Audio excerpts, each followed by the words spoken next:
Bapak Ibu, selamat sore. Assalamualaikum warahmatullahi wabarakatuh. Eh, Waalaikumsalam Perkenalkan, warahmatullahi wabarakatuh. nama saya Lailatul Azkia. Jadi di sini nanti akan menyampaikan materi terkait dengan titik kritis kehalalan produk seperti itu, nggih. Nantinya mungkin nanti diskusi di akhir aja, nggih, karena memang materinya agak banyak seperti itu dan tadi saya agak terlambat, mohon maaf. Bapak dan Ibu di sini nanti bisa memanggil saya, biasanya dipanggil dengan Kiki. Saya saat ini berprofesi sebagai dosen di Fakultas Teknologi Pertanian Universitas Jember. Seperti itu, nggih. Izin share materi, nggih. Sebentar, saya izin share materi terlebih dahulu. Baik.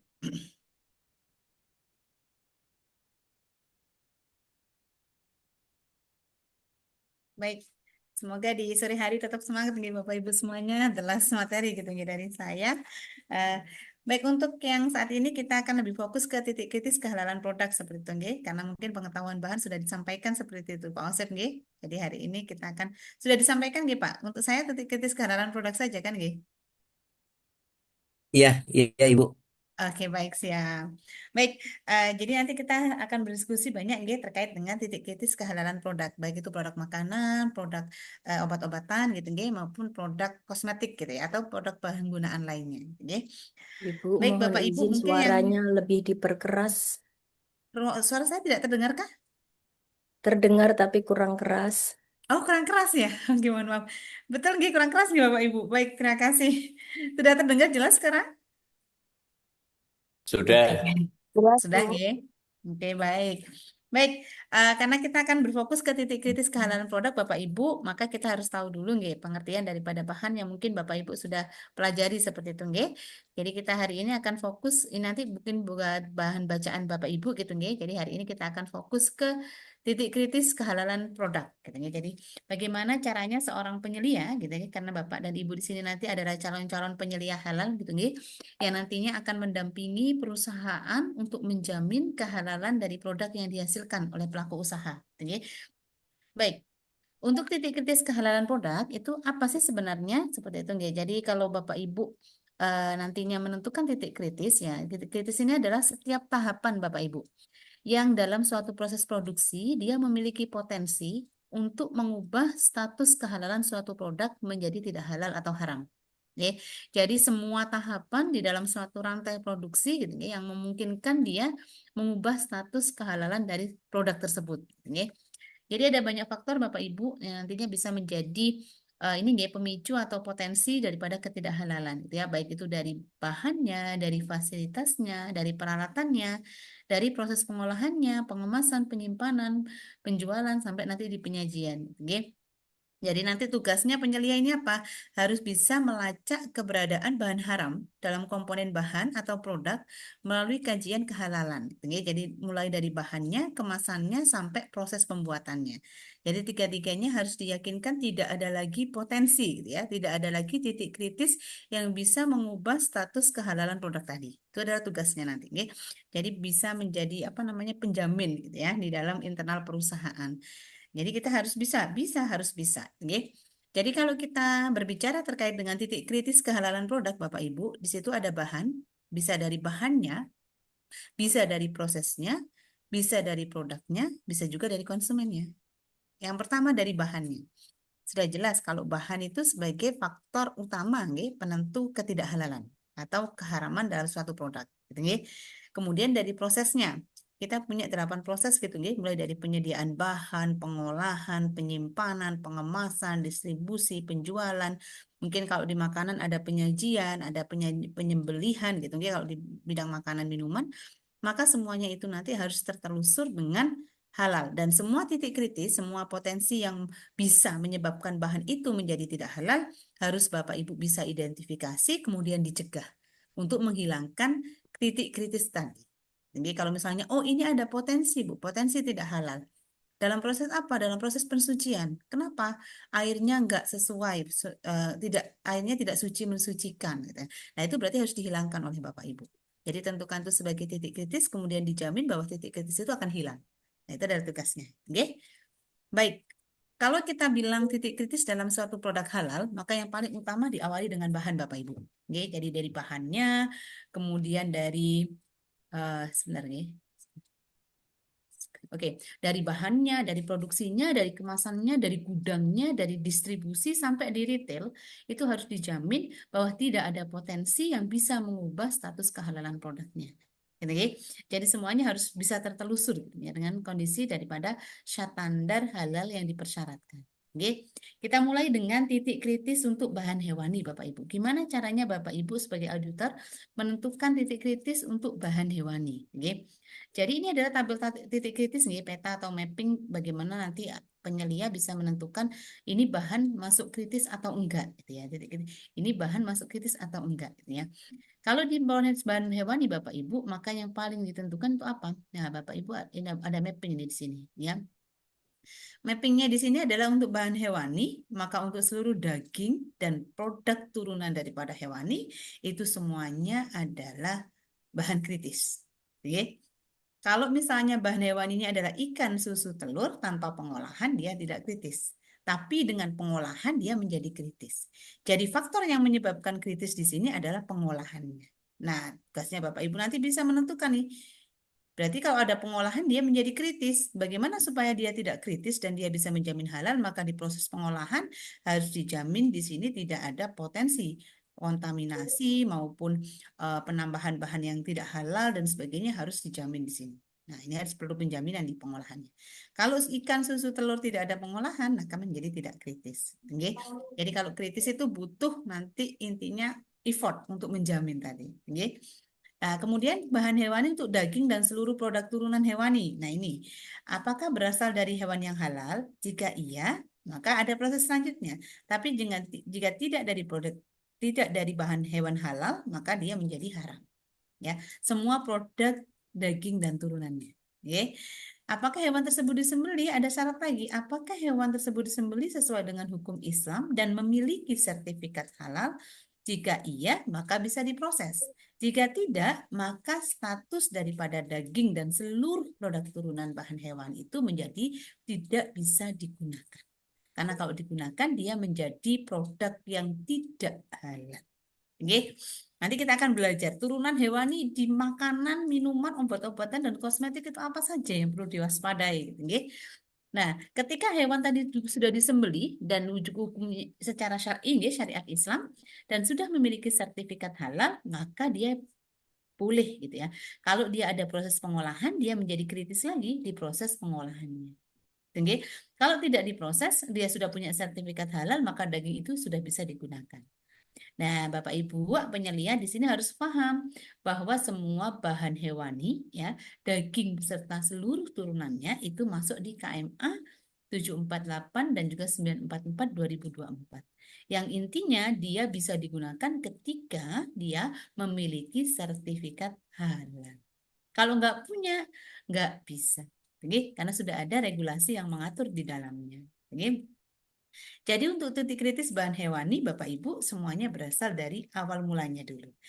Halal itu adalah Oh, dari begitu. hewan halal, disembelih dengan cara yang halal, diproses dengan cara yang halal. Maka dia jadilah produk yang halal.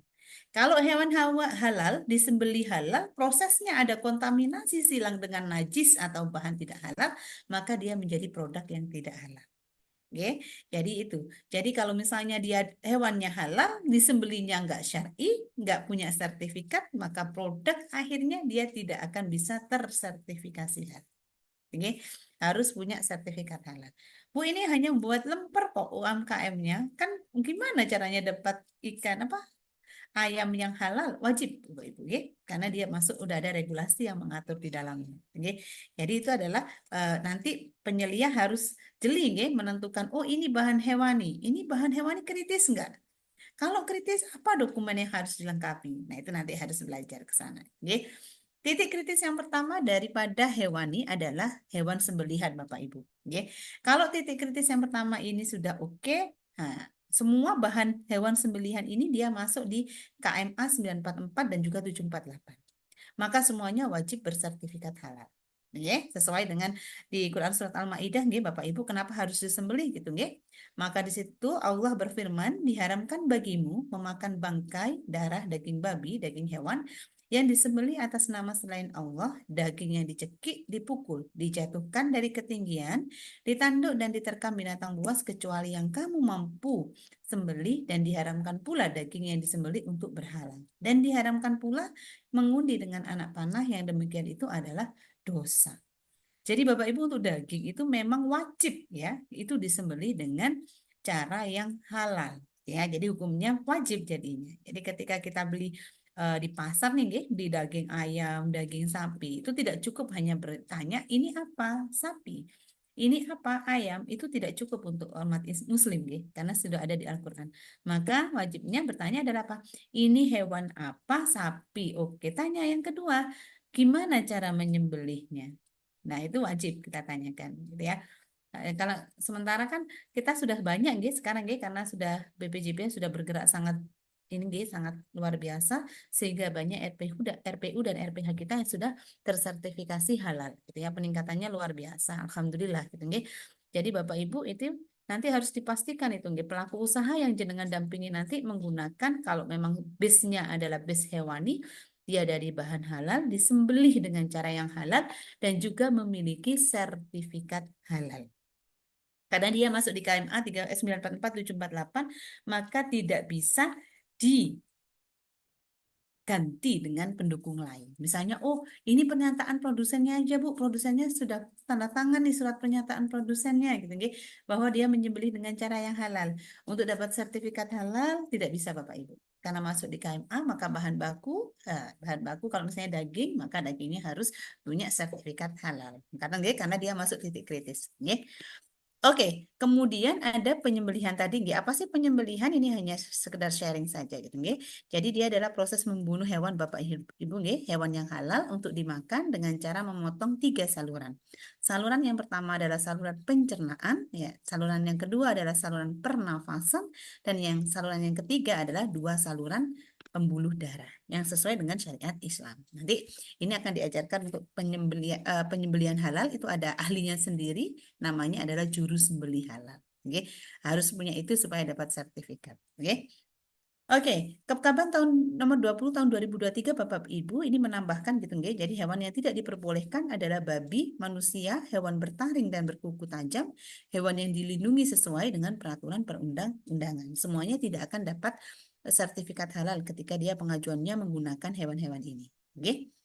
Oke, ini syarat penyembelihan nanti mungkin bisa dibaca sendiri gitu, nggih. Jadi Bapak Ibu kalau misalnya penyembelihan apa ya nih, memotong 3 saluran tadi, yang penting disembelih, hewannya halal, disembelih dengan eh, yang penyembelihnya beragama Islam, membaca dengan sengaja Bismillah saat penyembelihan, alatnya tajam, tidak dari tulang, tidak dari kuku, tidak dari gigi. Kemudian ketiga-tiganya harus terpotong. Mana sih Bu saluran makanan itu? Yang saluran makanan adalah esofagus. Yang ini Bapak Ibu. Mana sih saluran pernafasan? Adalah trakea. Trakea yang ini. Manakah pembuluh darah? Pembuluh darah ada 2, ada vena dan juga arteri. Nah, kalau nggak dipotong oleh orang yang ahli, itu nggak bisa Bapak Ibu.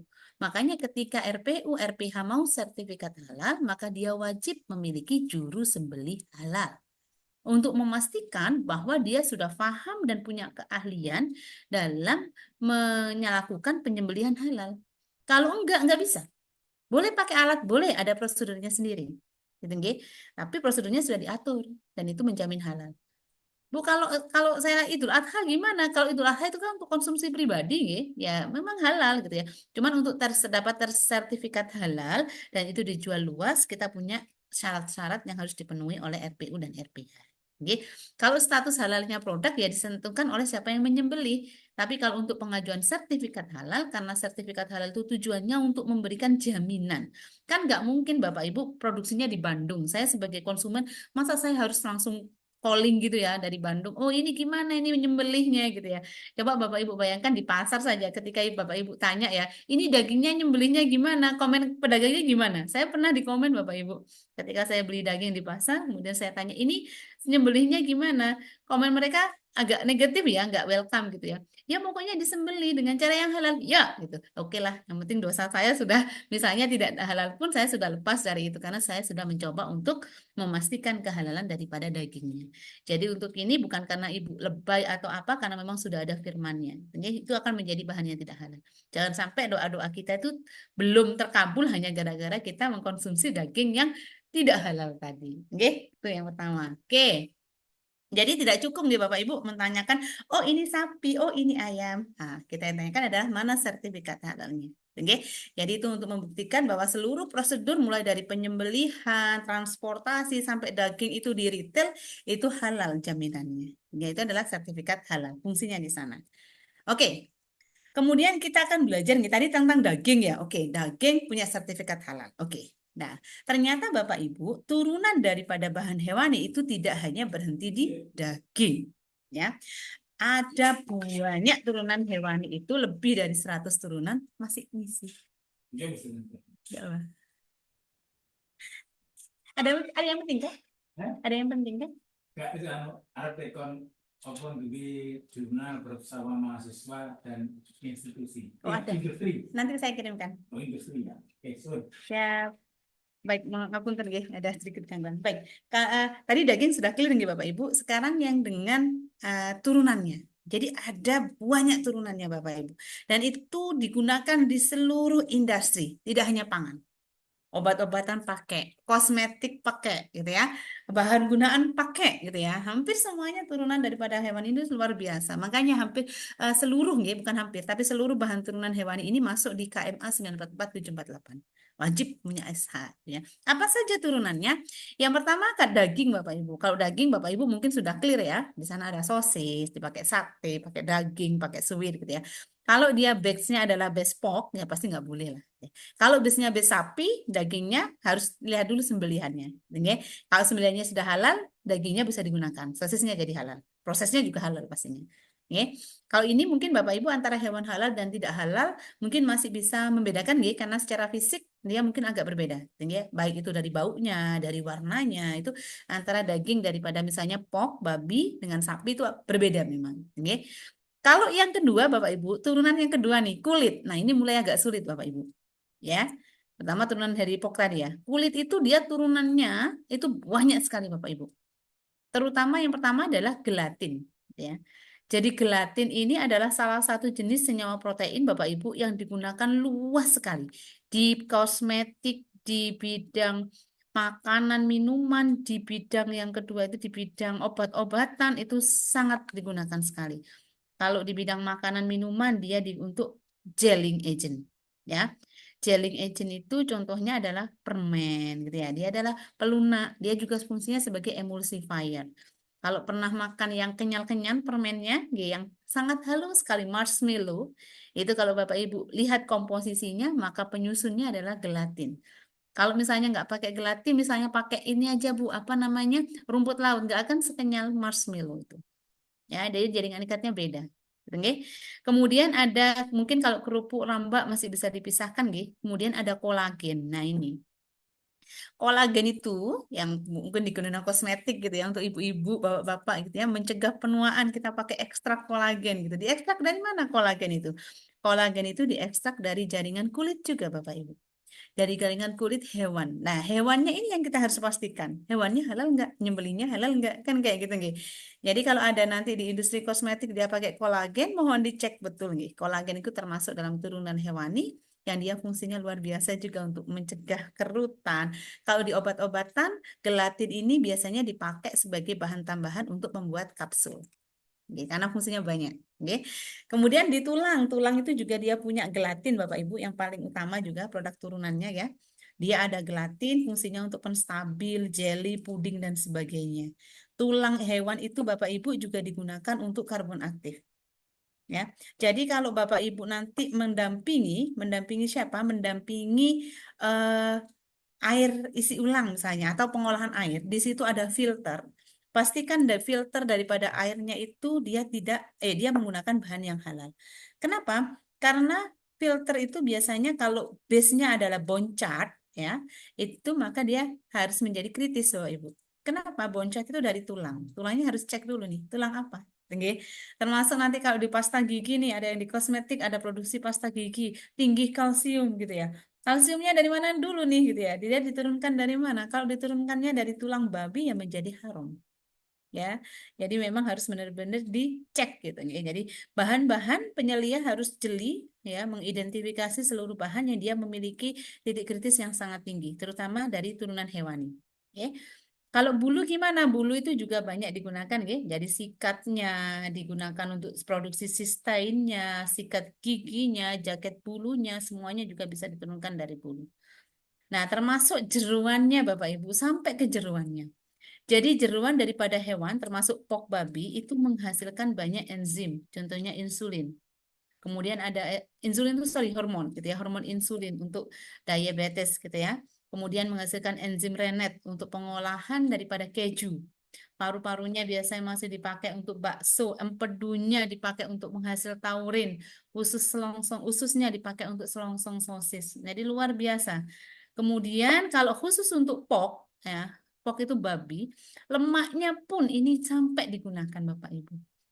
Jadi kemarin kalau ada kasus di Solo yang ayamnya katanya halal, tapi kriuknya dia menambahkan lemak babi di sana. Ester asam lemaknya ditambahkan untuk meningkatkan rasa taste. Nah, itu menjadi tidak halal lagi. Jadi semua yang turunan nanti Bapak Ibu harus bisa mengidentifikasi. Kenapa kok banyak sekali turunan itu dari babi sih Bu? Kenapa nggak dari sapi gitu ya? Jadi kalau ada pertanyaan seperti itu, kenapa kok dari babi? Bapak Ibu kalau di Indonesia babi itu sedikit nih. Kalau di luar, ya di negara non-Muslim, seluruh dunia saja, produksi babi itu jauh lebih tinggi daripada sapi. Kenapa? Dari sisi produksinya Bapak Ibu, babi itu ya dia sekali melahirkan bisa 11-12 anak. 1 tahun bisa 2 kali melahirkan ya. Kalau misalnya konversi rumputnya, nah, 1 kilogram daging babi itu hanya 3 kilo kalau nggak salah. Kalau sapi butuh 5 kilo untuk menghasilkan 1 kilogram sapi. Nah, perawatannya nggak ribet gitu ya. Jadi makanya babi itu harganya murah dibandingkan dengan sapi. Ya, saya pernah di Jepang gitu ya. Jadi ketika party gitu kita sama sensei dan saya tanya, kenapa mau nggak pesen sapi sensei? Dagingnya kan enak, mahal, pakai katanya. Kalau babi murah dan ada satu tes ya yang dia katanya nggak ada di sapi, ya juicy-nya nggak ada. Nah itu adalah salah satu kenapa kemudian babi menjadi urgent. Kenapa? Karena semua turunannya ini Bapak Ibu dia itu diekstrak daripada produk samping RPU RPH. Dan RPU RPH seluruh dunia itu yang besar ya babi. Makanya turunannya banyak yang dari turunan babi. Karena RPU RPH secara dunia itu lebih besar yang dari babi produksinya. Itu asal muasalnya. Oke. Oleh karena itu Bapak Ibu kemudian ada regulasi yang mengatur di negara kita. Oke. Jadi semua asal bahan hewan oke, yang tercantum dalam Keputusan Menteri Agama Republik Indonesia Nomor 748 tahun 2021 dan Keputusan Menteri Agama Republik Indonesia Nomor 944 tahun 2024 mewajibkan produk turunan hewani dan turunan hewani wajib dalam masuk kelompok wajib bersertifikat halal. Ya. Jadi kalau ada bahan turunan hewani, boleh dia punya COE, boleh wajib. Mau saya COE, boleh punya. Nah, ini hasil labnya ada boleh. Ada lagi pernyataan produsennya boleh. Tapi dia tidak menggantikan kewajiban sertifikat halal. Jadi dia membantu saja. Oke. Oke, kita belajar turunan yang pertama nih Bapak Ibu. Turunan yang pertama ini adalah gelatin gitu ya. Yang saya sampaikan tadi, mungkin Bapak Ibu sempat mendengar di 2024 nih kalau nggak salah, itu ada isu nih. Bukan isu sih, hasil ya sudah diinformasikan oleh BPJPH bahwa ada 9 produk yang dia sudah memiliki sertifikat halal, kemudian dia random acak oleh BP POM dites ya sama BP POM. Ternyata dia mengandung unsur POP. Ya, akhirnya 9 produk tadi itu dicabut. Salah satunya adalah produk gelatin, namanya gelatin, dan yang kedua adalah marshmallow. Gitu ya. Jadi marshmallow-nya dia mengandung POP gitu ya. Nah di gelatin ini Bapak Ibu dia fungsinya banyak sekali memang. Bentuk gel, pengenyal, pelindung koloid, emulsi, stabil, agen pembusa, penjernih minuman. Biasanya digunakan untuk banyak sekali. Nih, nama gelatin ini.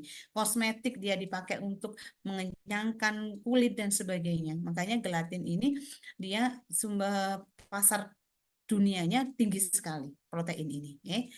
Jadi kalau misalnya gelatin itu biasanya dia dari kaki, tulang dan sebagainya, termasuk nanti kolagen.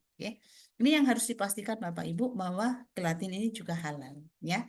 Kemudian untuk produk susu, nah ini contohnya. Kalau Bapak Ibu nanti ada produk susu, ya, susu kan halal, susu halal. Kalau tanpa pengolahan, kalau dengan pengolahan menjadi kritis. Itu tugasnya Bapak Ibu untuk memastikan bahwa titik-titik kritis tadi bisa dihilangkan. Ya, itu tugasnya penyelia. Oke. Jadi tugasnya penyelia itu mengidentifikasi titik-titik kritis yang memiliki potensi menjadi tidak halal, lalu menghilangkannya. Oke, itu adalah tugasnya. Oke, misalnya di susu Bapak Ibu. Jadi susu itu biasanya bisa kita olah menjadi keju dan whey, gitu ya. Nah, caranya salah satunya dia menggunakan enzim rennet.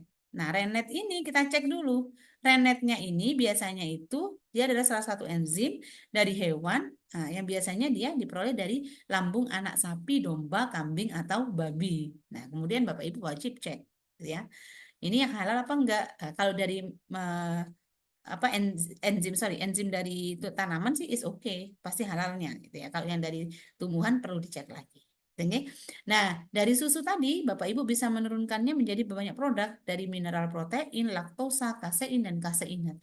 Kalau dari laktosa, oh ini tinggi laktosa, laktosanya dicek lah. Ini mineralnya banyak, proteinnya banyak, dicek dari mana asal muasalnya. Oke. Kalau makanya itu Bapak Ibu kalau jenengan nanti dampingi beta dia langsung punya SH kan enak gitu ya. Nah ini juga sama kalau telur dan ikan kalau dia dengan pengolahan maka pengolahan prosesnya dan juga bahan tambahannya itu menjadi titik kritisnya. Kalau telur saja halal gitu ya, tapi kalau telur ini sudah diproses mau dia dibuat telur asin dan sebagainya maka itu dipastikan diprosesnya. Ini bahwa dia telusur dengan halal tadi. Ini termasuk ikan. Ikan itu adalah salah satu jenis bangkai dengan belalang yang dihalalkan gitu ya. Tanpa proses penyembelihan dia halal ya. Tapi kalau dia diolah ditambah dengan bahan tambahan dia menjadi kritis. Ya, harus dicek kritis itu. Oke. Oke, kalau di kosmetik gimana Bapak Ibu? Nah, ini kalau di kosmetik gitu ya. Mungkin Bapak Ibu yang di dunia kosmetik sudah paham gitu ya. Di situ ada istilah kolagen gitu ya. Jadi ada rekomendasi skincare gitu ya. Banyak sekarang menggunakan kolagen boosting gitu ya. Untuk apa? Untuk care, untuk anti penuaan, pengencangan kulit dan sebagainya. Karena kolagen ini dia memiliki ini ya apa namanya manfaatnya itu untuk kekencangan kulit dan juga mendukung kesehatan jaringan ikat Bapak Ibu tulang, sendi, dan tendon. Jadi kalau makan kolagen itu enak gitu ya. Jadi untuk protein tulang itu juga bagus gitu ya. Jadi kolagen ini protein hewani yang berasal dari sapi, ikan, ayam, babi, dan lainnya diekstrak dari kulit, tulang, dan plasenta hewan. Nah ini kalau misalnya Bapak Ibu nanti ada kolagen untuk yang kosmetik mohon dipastikan karena nanti kosmetik itu juga masuk di sini mohon dipastikan bahwa kosmetik yang digunakan oleh kita orang muslim ini wajib juga yang halal. Kemudian bagaimana Bu kalau menggunakan plasenta gitu ya? Kenapa? Karena sekarang kan semuanya pakai bioplasenta gitu ya, ada plasenta hewan gitu ya. Jadi ada Fatwa MUI Bapak Ibu nomor 30 tahun 2011 gitu ya, yang mengatur tentang penggunaan plasenta hewan halal untuk bahan kosmetika dan obat luar ya. Dan nomor 48 tahun 2012 tentang sumber kolagen gitu ya. Syaratnya adalah satu sumber kolagen dipastikan dari hewan halal yang disembelih secara syar'i. Plasenta dari hewan yang haram seperti babi tidak diperbolehkan dan apabila dari manusia, apalagi dari manusia ya. Di luar negeri plasenta manusia dan babi masih bisa digunakan sebagai bahan kosmetik. Makanya itu ketika ada kosmetik impor, hati-hati juga gitu ya. Jadi kolagennya dari mana dia gitu ya. Plasentanya dari mana itu harus dipastikan betul. Ya. Kalau di dunia obat-obatan, salah satunya adalah insulin yang saya contohkan tadi ya. Ini nggak tahu tahun berapa dia produksinya ya. Di situ ada kemasan insulin mixtard gitu ya, Nordisk. Keterangannya adalah Isofen Purified Pork Insulin Suspension and Purified Pork Insulin Injection. Jadi dia insulinnya ini ada keterangannya nih. Insulinnya dia dihasilkan dari babi. Nah itu hati-hati. Ini kalau yang ini pasti sudah nggak bisa ya. Jadi asal muasal insulinnya harus dipastikan juga. Termasuk nanti selongsongnya gitu Bapak Ibu. Selongsong daripada kapsul itu juga dipastikan dia menggunakan gelatin yang sudah tersertifikasi halal. Oke. Itu untuk yang hewan Bapak Ibu nih. Jadi seluruh bahan turunan hewani wajib dicek karena wajib kritis dia di sana. Oke. Kecuali yang tidak dengan pengolahan telur, ikan dan susu tanpa pengolahan. Oke. Oke, kita ke lanjut ke identifikasi titik kritis bahan nabati, Bapak Ibu. Nggih. Jadi kalau kita belajar terkait dengan pohon keputusan, nggih, untuk bahan nabati. Saya ini punya ini contoh bahan nabatinya, bayam gitu ya. Bayam ini halal enggak ya kalau disertifikasi bahan bakunya ini bayam, butuh sertifikat bukti enggak? Nah, ini ada pohon pohon titik kritisnya Bapak Ibu, nggih. Jadi untuk bahan nabati yang berasal dari tumbuhan, nah, jika dia tanpa pengolahan, nggih, dengan syarat Bapak Ibu. Bahan nabati itu halal semuanya nggih, kecuali yang membahayakan kesehatan. Contohnya ganja, kecubung itu menjadi tidak halal, nggih. Jadi wajib dia yang aman untuk dikonsumsi pastinya, nggih. Nah, kalau misalnya kangkung gimana, Bu? Kangkung itu tidak kritis, Bapak Ibu. Bahan yang tidak kritis sebenarnya dia tidak membutuhkan dokumen pendukung. Tapi kalau dia aman nggak masalah. Ya, kalau mau dilengkapi dengan dokumen pendukung is oke. Tapi kalau kangkung segar boleh Bu, boleh. Ya, dia berarti tidak kritis. Boleh langsung dipakai. Tapi kalau kangkungnya, sayurnya, buahnya itu ada proses pengolahan. Prosesnya kita cek dulu. Prosesnya melibatkan mikroba enggak? Contohnya apa? Tape. Contohnya apa? Produk yang menghasilkan fermentasi. Contohnya adalah cider buah, ya kan? Contohnya adalah minuman probiotik nih. Ada apa? Ada yogurt, ya, ada macam-macam. Maka Bapak Ibu perlu mengecek apakah ini melibatkan fermentasi hamir atau enggak. Kalau fermentasi hamir jatuhnya adalah haram. Oke. Kalau fermentasinya bis hamir, jatuhnya adalah haram. Kalau dia fermentasi non hamir, jatuhnya titik kritis. Berarti dia harus dicek. Oke. Kalau tadi dari sayuran tadi tidak ada proses pengolahan, jangan cek lagi. Ada bahan lain yang ditambahkan enggak? Misalnya gula yang ditambahkan. Maka titik kritisnya ada di bahan tambahannya. Oke. Jadi harus dicek di sana. Oke, itu adalah untuk bahan kering, ya. Jadi ini adalah salah satu contoh produk olahan nabati, nih, Bapak Ibu. Nah, bahan nabati itu sebenarnya dia ini sih apa namanya bahan yang kritis, bukan yang sangat kritis. Kalau yang sangat kritis yang hewani, ya. Kalau yang kritis yang nabati tadi. Oke. Contohnya di sini adalah produk kering. Misalnya kan sekarang lagi in ya, Bu ya. Kayak misalnya ini kacang-kacangan kering, ditambah apa kering, sayur kering, buah kering, kemudian dijadikan satu, dikonsumsi gitu kan ya untuk kesehatan. Itu kita sebut dengan produk kering, baik itu sayuran, baik buah-buahan, baik rempah-rempah maupun herba. Oke. Produk yang berasal dari tumbuhan, ya, dia diproses dengan atau tanpa pengecilan ukuran, lalu dikeringkan, itu dia menjadi tidak kritis. Kalau prosesnya hanya pengecilan ukuran dan pengeringan, tapi dipastikan pengecilan ukurannya nggak kontaminasi najis, oke? Tapi kalau kemudian Bapak Ibu menambahkan zat di sana, contohnya adalah maltodextrin, contohnya adalah laktosa, gitu ya, yang ditambahkan untuk nambah rasa, nambah tekstur, gitu, ya, maka dia akan menjadi titik kritis. Jadi harus dipastikan laktosa dan bahan tambahan lainnya tadi dia tertelusur dengan halal. Kalau titik kritis sudah hilang, maka dapat tersertifikasi. Oke? Contohnya tepung terigu juga. Kalau tepung terigu itu gandum loh, Bu. Kok bisa gandum nggak halal?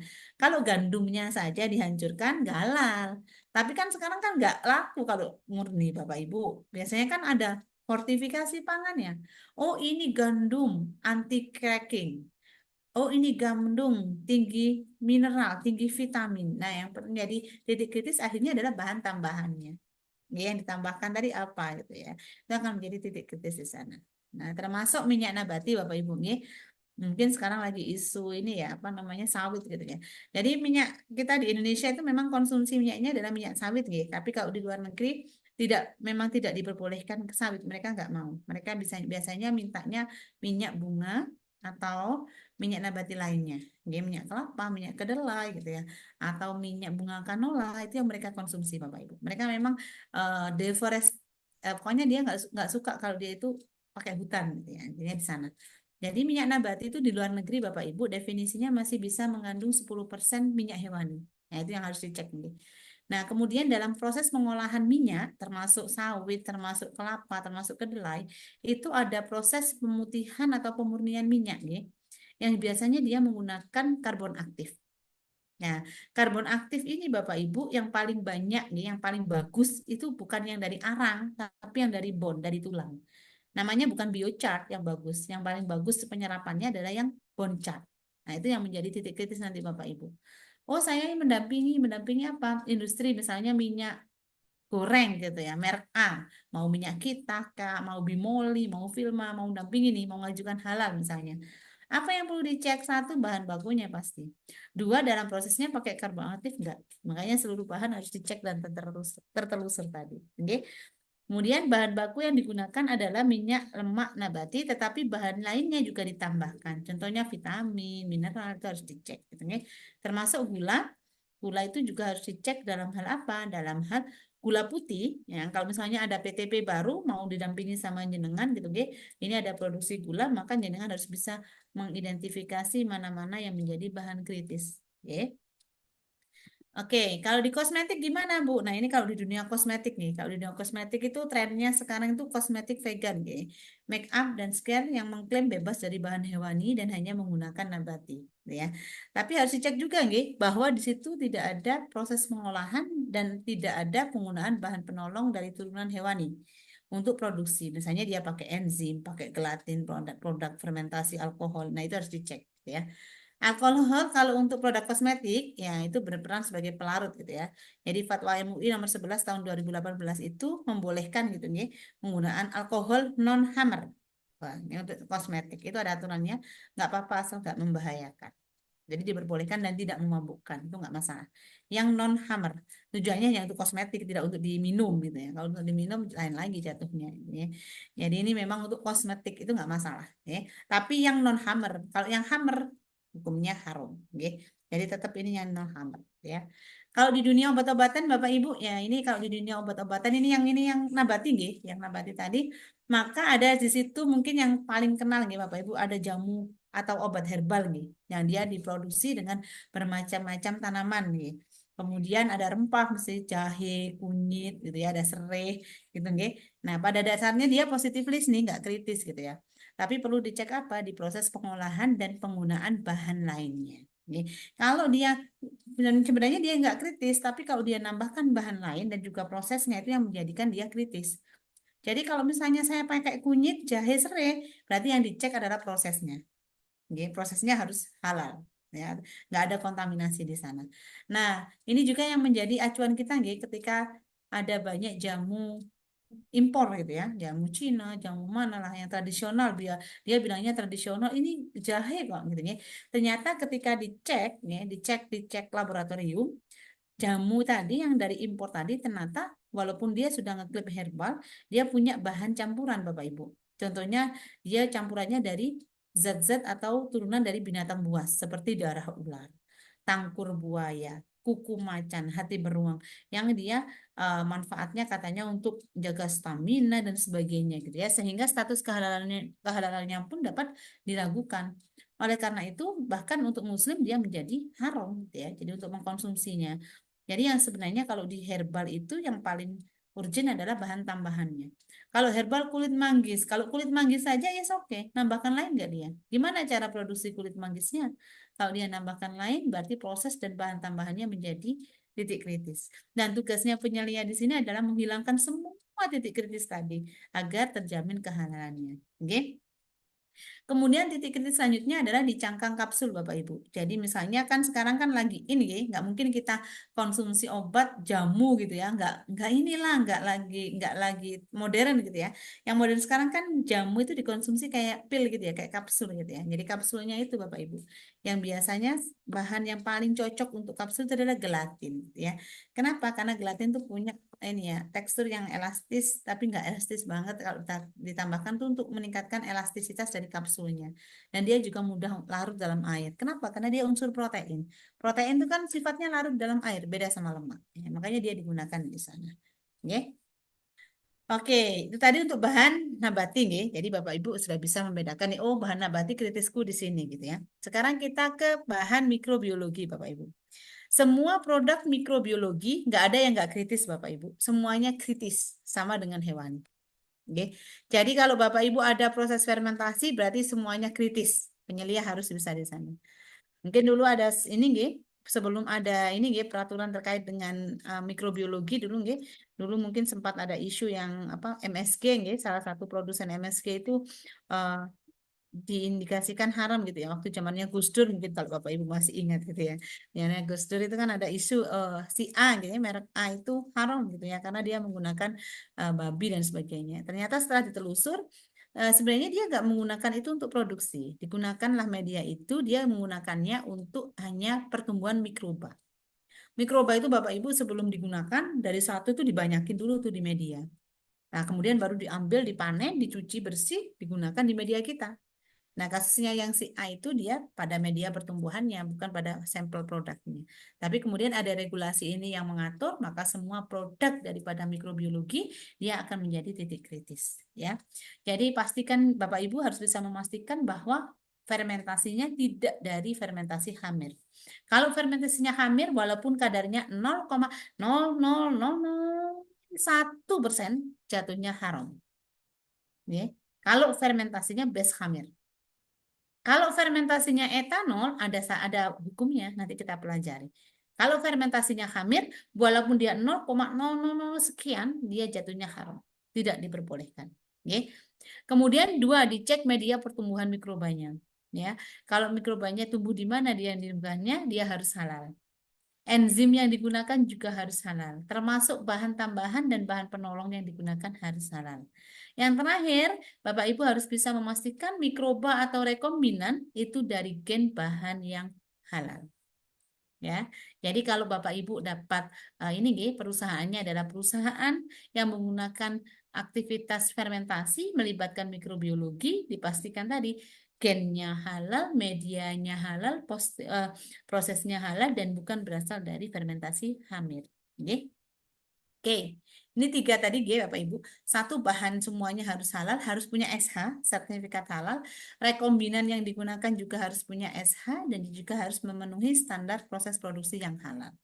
Jadi tiga-tiganya harus dicek dulu ya. Kalau dia mikroba. Yang nggak boleh itu apa sih? Yang nggak boleh adalah khamir atau minuman beralkohol ya. Kalau di dunia pangan Bapak Ibu, saya cek dulu Kalau misalnya di dunia apa sih produk turunan daripada hewani gitu ya? Sorry, mikroba gitu ya. Ini adalah beberapa contoh turunan mikroba Bapak Ibu. Jadi kalau kita produk-produk turunan makanan, terutama makanan minuman di situ ada yogurt, ada kefir, ada tempe, tape, probiotik gitu ya, vitamin, MSG, monosodium glutamat, hamir ini yang diharamkan gitu ya. Ada pewarna beras atau ragi merah, ada sirup glukosa, ada etanol, ada asam amino, ada asam organik, ada juga vaksin. Ya. Jadi kalau vaksin itu dia dapat sertifikasi halal ketika gennya halal, medianya halal, prosesnya juga halal. Oke. Itu untuk memastikan kehalalannya sampai ke sana.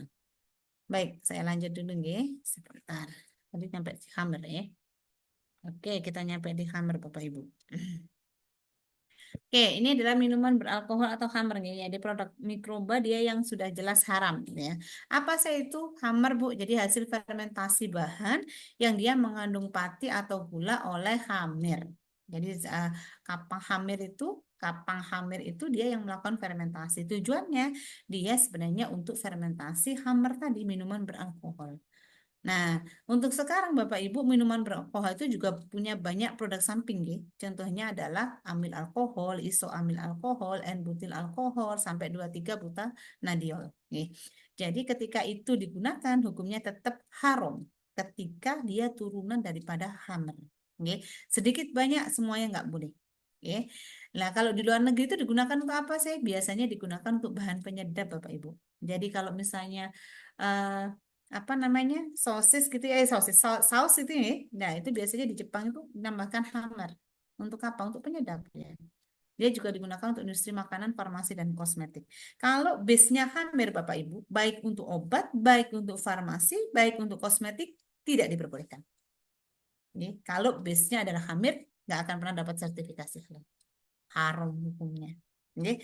Tapi kalau base-nya adalah yang kedua Bapak Ibu, alkohol non hammer oleh fermentasi bakteri, asam laktat, asam asetat gitu yang kemudian dia menghasilkan etanol, alkoholnya, maka ada aturannya Bapak Ibu. Untuk minuman, dia tidak boleh lebih dari 0,5%. Misalnya, ada industrinya cider buah. Cider buah kan pakai fermentasi non hammer Bapak Ibu Ada fermentasi ceder buah ya. Jadi dia adalah minuman fermentasi buah yang dia mengandung sedikit alkohol ya. Bisa nggak dia disertifikasi halal? Bisa. Asal kadarnya kurang dari 0,5% untuk minuman. Oke. Untuk makanan tidak ada batasan asal tidak membahayakan. Ya, untuk makanan minuman. Contohnya apa? Tape. Ya. Tape itu tujuannya dimakan loh, Nggih. Beda ketika dengan tape hitam tapi untuk minumannya arak namanya nggak bisa. Itu tetap jatuhnya tetap memabukkan gitu ya. Jatuhnya hukumnya tetap di 0,5%. Kalau tape gimana bisa tersertifikasi, Bu? Ini ada UMKM mau ngajukan tape, bisa. Di Kepkaban nomor 20 tahun 2023, ya, itu sudah jelas bahwa di makanan tidak ada batasan asal tidak membahayakan kesehatan untuk fermentasi non-hammer. Ya, itu tidak apa-apa. Kalau minuman berempah gimana, Bu? Boleh. Asal non-hammer jatuhnya ke hukum pertama. Kalau untuk minuman dia maksimal tidak syaratnya tidak boleh lebih dari tidak boleh kurang dari syaratnya pokoknya kurang dari 0,5% maksudnya. Ya, jadi kurang dari 0,5%. 0,5% bisa, Bu? Nggak bisa. Harus kurang dari 0,5%. 0,48% bisa, bisa. Oke, itu untuk minuman. Makanan enggak? Ya, itu untuk etanol yang untuk makanan. Untuk kosmetik gimana? Nah, ini untuk kosmetik, oke. Untuk kosmetik ada aturannya Bapak Ibu, nggih. Untuk industri kosmetik, ya, dia ada fatwa MUI nomor 11 tahun 2018 nih, nggih. Pertama, oke, produk kosmetik yang mengandung hammer adalah najis dan penggunaannya haram. Oke, sama. Semua hammer baik makanan, kosmetik, obat-obatan nggak bisa digunakan. Yang kedua, penggunaan alkohol etanol pada produk kosmetik tidak ada batasan kadarnya.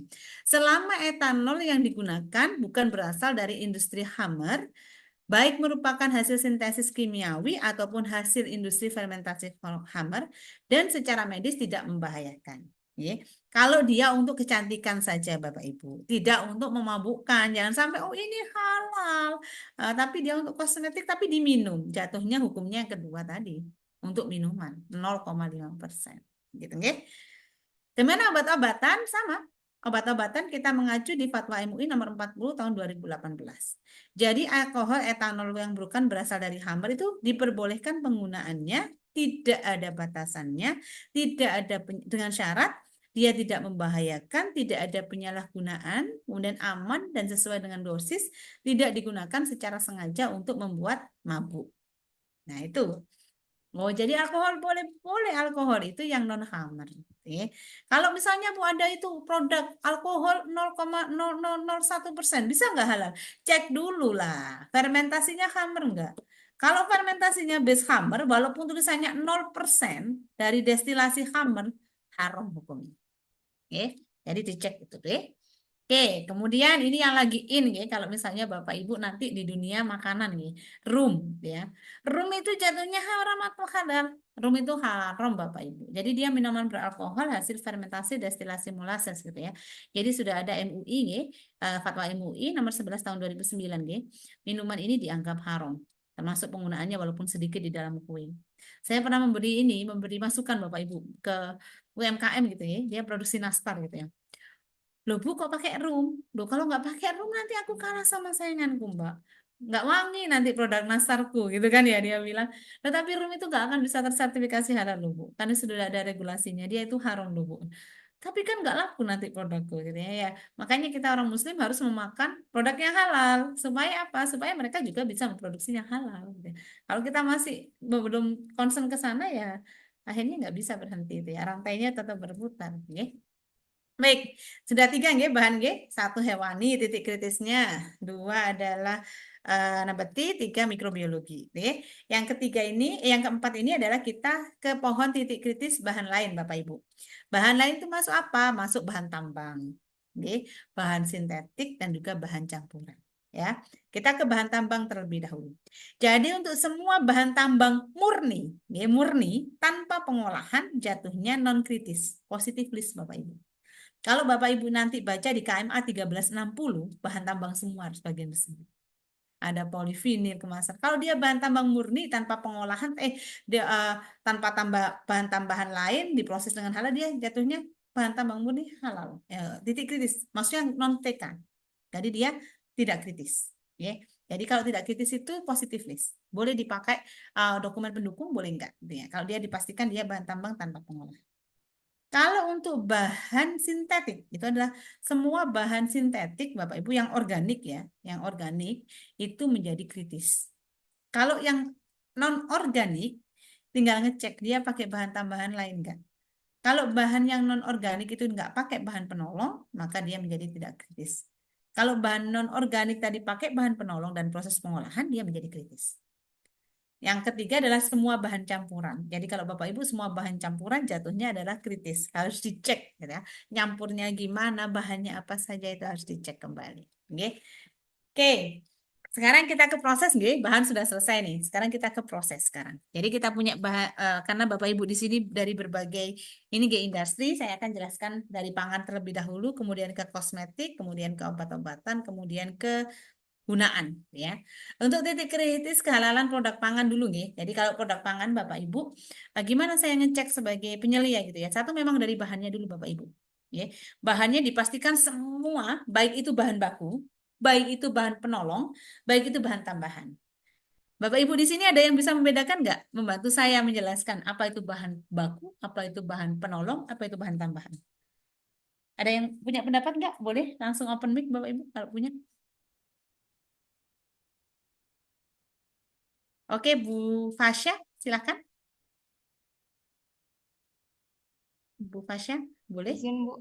Oke, Apabila ada yang kurang pas, mohon dikoreksi ya Bu ya. siap. Untuk bahan baku itu bahan yang apa namanya? Yang menjadi dasar dari produknya, hasil dari produknya. Biasanya dia komposisinya lebih besar ya Bu. Untuk bahan penolong itu biasanya digunakan ketika proses produksi untuk membuat apa namanya? Untuk membuat atau membantu proses supaya hasilnya yang diinginkan, biasanya gitu. Untuk bahan tambahan biasanya digunakan untuk untuk menambahkan misalkan perpanjangan apa namanya shelf life. Jadi nanti itu akan ada di hasil akhirnya gitu Bu. Kalau untuk bahan penolong itu pada proses pengolahannya saja, tapi biasanya tidak meninggalkan residu di akhir. Oke, terima kasih Bu Fasya sudah membantu. Sudah betul jawabannya, nggih. Itu kriteria secara umumnya sudah betul Bu Fasya menyampaikannya, nggih. Jadi kalau kita bilang bahan baku berarti dia adalah bahan yang kalau di dalam dunia pangan nih, nggih, pangan olahan sudah betul. Bahan penyusun utama nggih dalam suatu produk pangan ya. Kalau kita bilang roti, maka bahan bakunya adalah gandum, nggih. Nah, kalau kita bilang misalnya apa ya? Contohnya jus, nah, harusnya yang paling besar adalah apanya? Ininya ya, apa namanya buahnya ya, bukan airnya gitu ya. Nah, itu adalah bahan baku. Kemudian bahan tambahan, nah ini Bapak Ibu itu adalah yang digunakan untuk meningkatkan suatu kualitas. Oh, ini warnanya jelek, saya tambahkan dia pewarna. Oh, ini rasanya ndak enak, tak tambahkan gula biar manis. Nah, itu disebut dengan bahan tambahan. Yang dia ditambahkan di sana tujuannya adalah untuk meningkatkan kualitas mutunya. Oh, ini teksturnya jelek, saya tambahkan vermipan. Oh, ini tujuannya vermipan kan ada di situ komposisi akhir, oke? Nah, kalau bahan penolong beda. Bahan penolong itu dia fungsinya untuk membantu proses, nah, agar dia berjalan, tapi dia tidak ada di produk akhirnya. Contohnya apa? Contohnya banyak air pencuci, sabun pembersih, kemudian kalau pakai enzim dalam proses pengolahan, itu nggak akan ada di komposisinya. Itu adalah bahan penolong. Yang Bapak Ibu cek yang mana? Ketiga-tiganya. Bahan baku, bahan tambahan, bahan penolong. Semuanya dicek. Ya, wajib semuanya tertelusur dengan halal. Ya, oke. Kalau sudah itu, maka Bapak Ibu cek di prosesnya. Ya, pastikan bahwa seluruh proses itu tidak ada potensi kontaminasi dari bahan yang enggak halal. Itu harus dicek. Okay? Dan seluruh proses tadi semuanya menggunakan bahan halal, prosesnya halal, pastikan kemasannya halal. Kemudian distribusinya juga halal. Nah, itu nanti baru bisa tersertifikasi halal. Okay? Terima kasih Bu Fasya. Kalau di dunia obat-obatan gimana? Berbeda pengertiannya. Okay? Kalau di dunia obat-obatan yang menjadi bahan baku bukan bahan yang komposisinya banyak, tapi dia zat yang dia memiliki efek kesehatannya. kadarnya berapa. Itu aja menjadi bahan baku. Oke. Nah, untuk bahan kosmetika gimana? Apa sih itu bahan kosmetika gitu, nggih? Nah, kalau bahan kosmetika adalah semua bahan yang digunakan pada bagian luar tubuh manusia, ya, seperti epidermis, rambut, kuku, bibir, organ gitu ya, bagian gigi gitu ya, terutama untuk membersihkan, mewangikan, mengubah penampilan dan atau memperbaiki bau badan atau melindungi memelihara tubuh pada kondisi yang baik. Itu adalah kosmetika. Nah, ini contohnya. Jadi kalau kosmetika itu kita bagi dia menjadi 5 bagian Bapak Ibu. Ada yang padat, ada yang setengah padat, ada yang serbuk, ada yang cair, ada yang aerosol. Nah, ini adalah bentuk kosmetika yang ada di kriteria dari BPOM. Ya, jadi semuanya ya ada yang sabun batang, lipstik, deodoran, krim, gel, dan semuanya ini harus tertelusur dengan halal. Gimana menelusurinya gitu ya? Yang pastinya kita telusur dari sumber bahan kosmetikanya dulu, gitu ya. Dia dari tumbuhan kah, dari hewan kah, dari mikrobial kah, dari sintetik kah, dari lain-lain kah, gitu ya. Contohnya dari tumbuhan apa? Alkohol, fermentasinya tadi. Gliserol, ada asam lemak turunannya, ya. Contohnya dari hewan apa? Kolagen. Nah, kalau kolagen sudah pasti, jenengan harus tersertifikat halal, ya. Ada enzim, ada asam amino, ada peptida. Nah, semuanya harus tertelusur dengan halal, ya. Kemudian ada mikrobial. Nah, mikrobial sudah pasti dia kritis. Jenengan harus bisa jamin.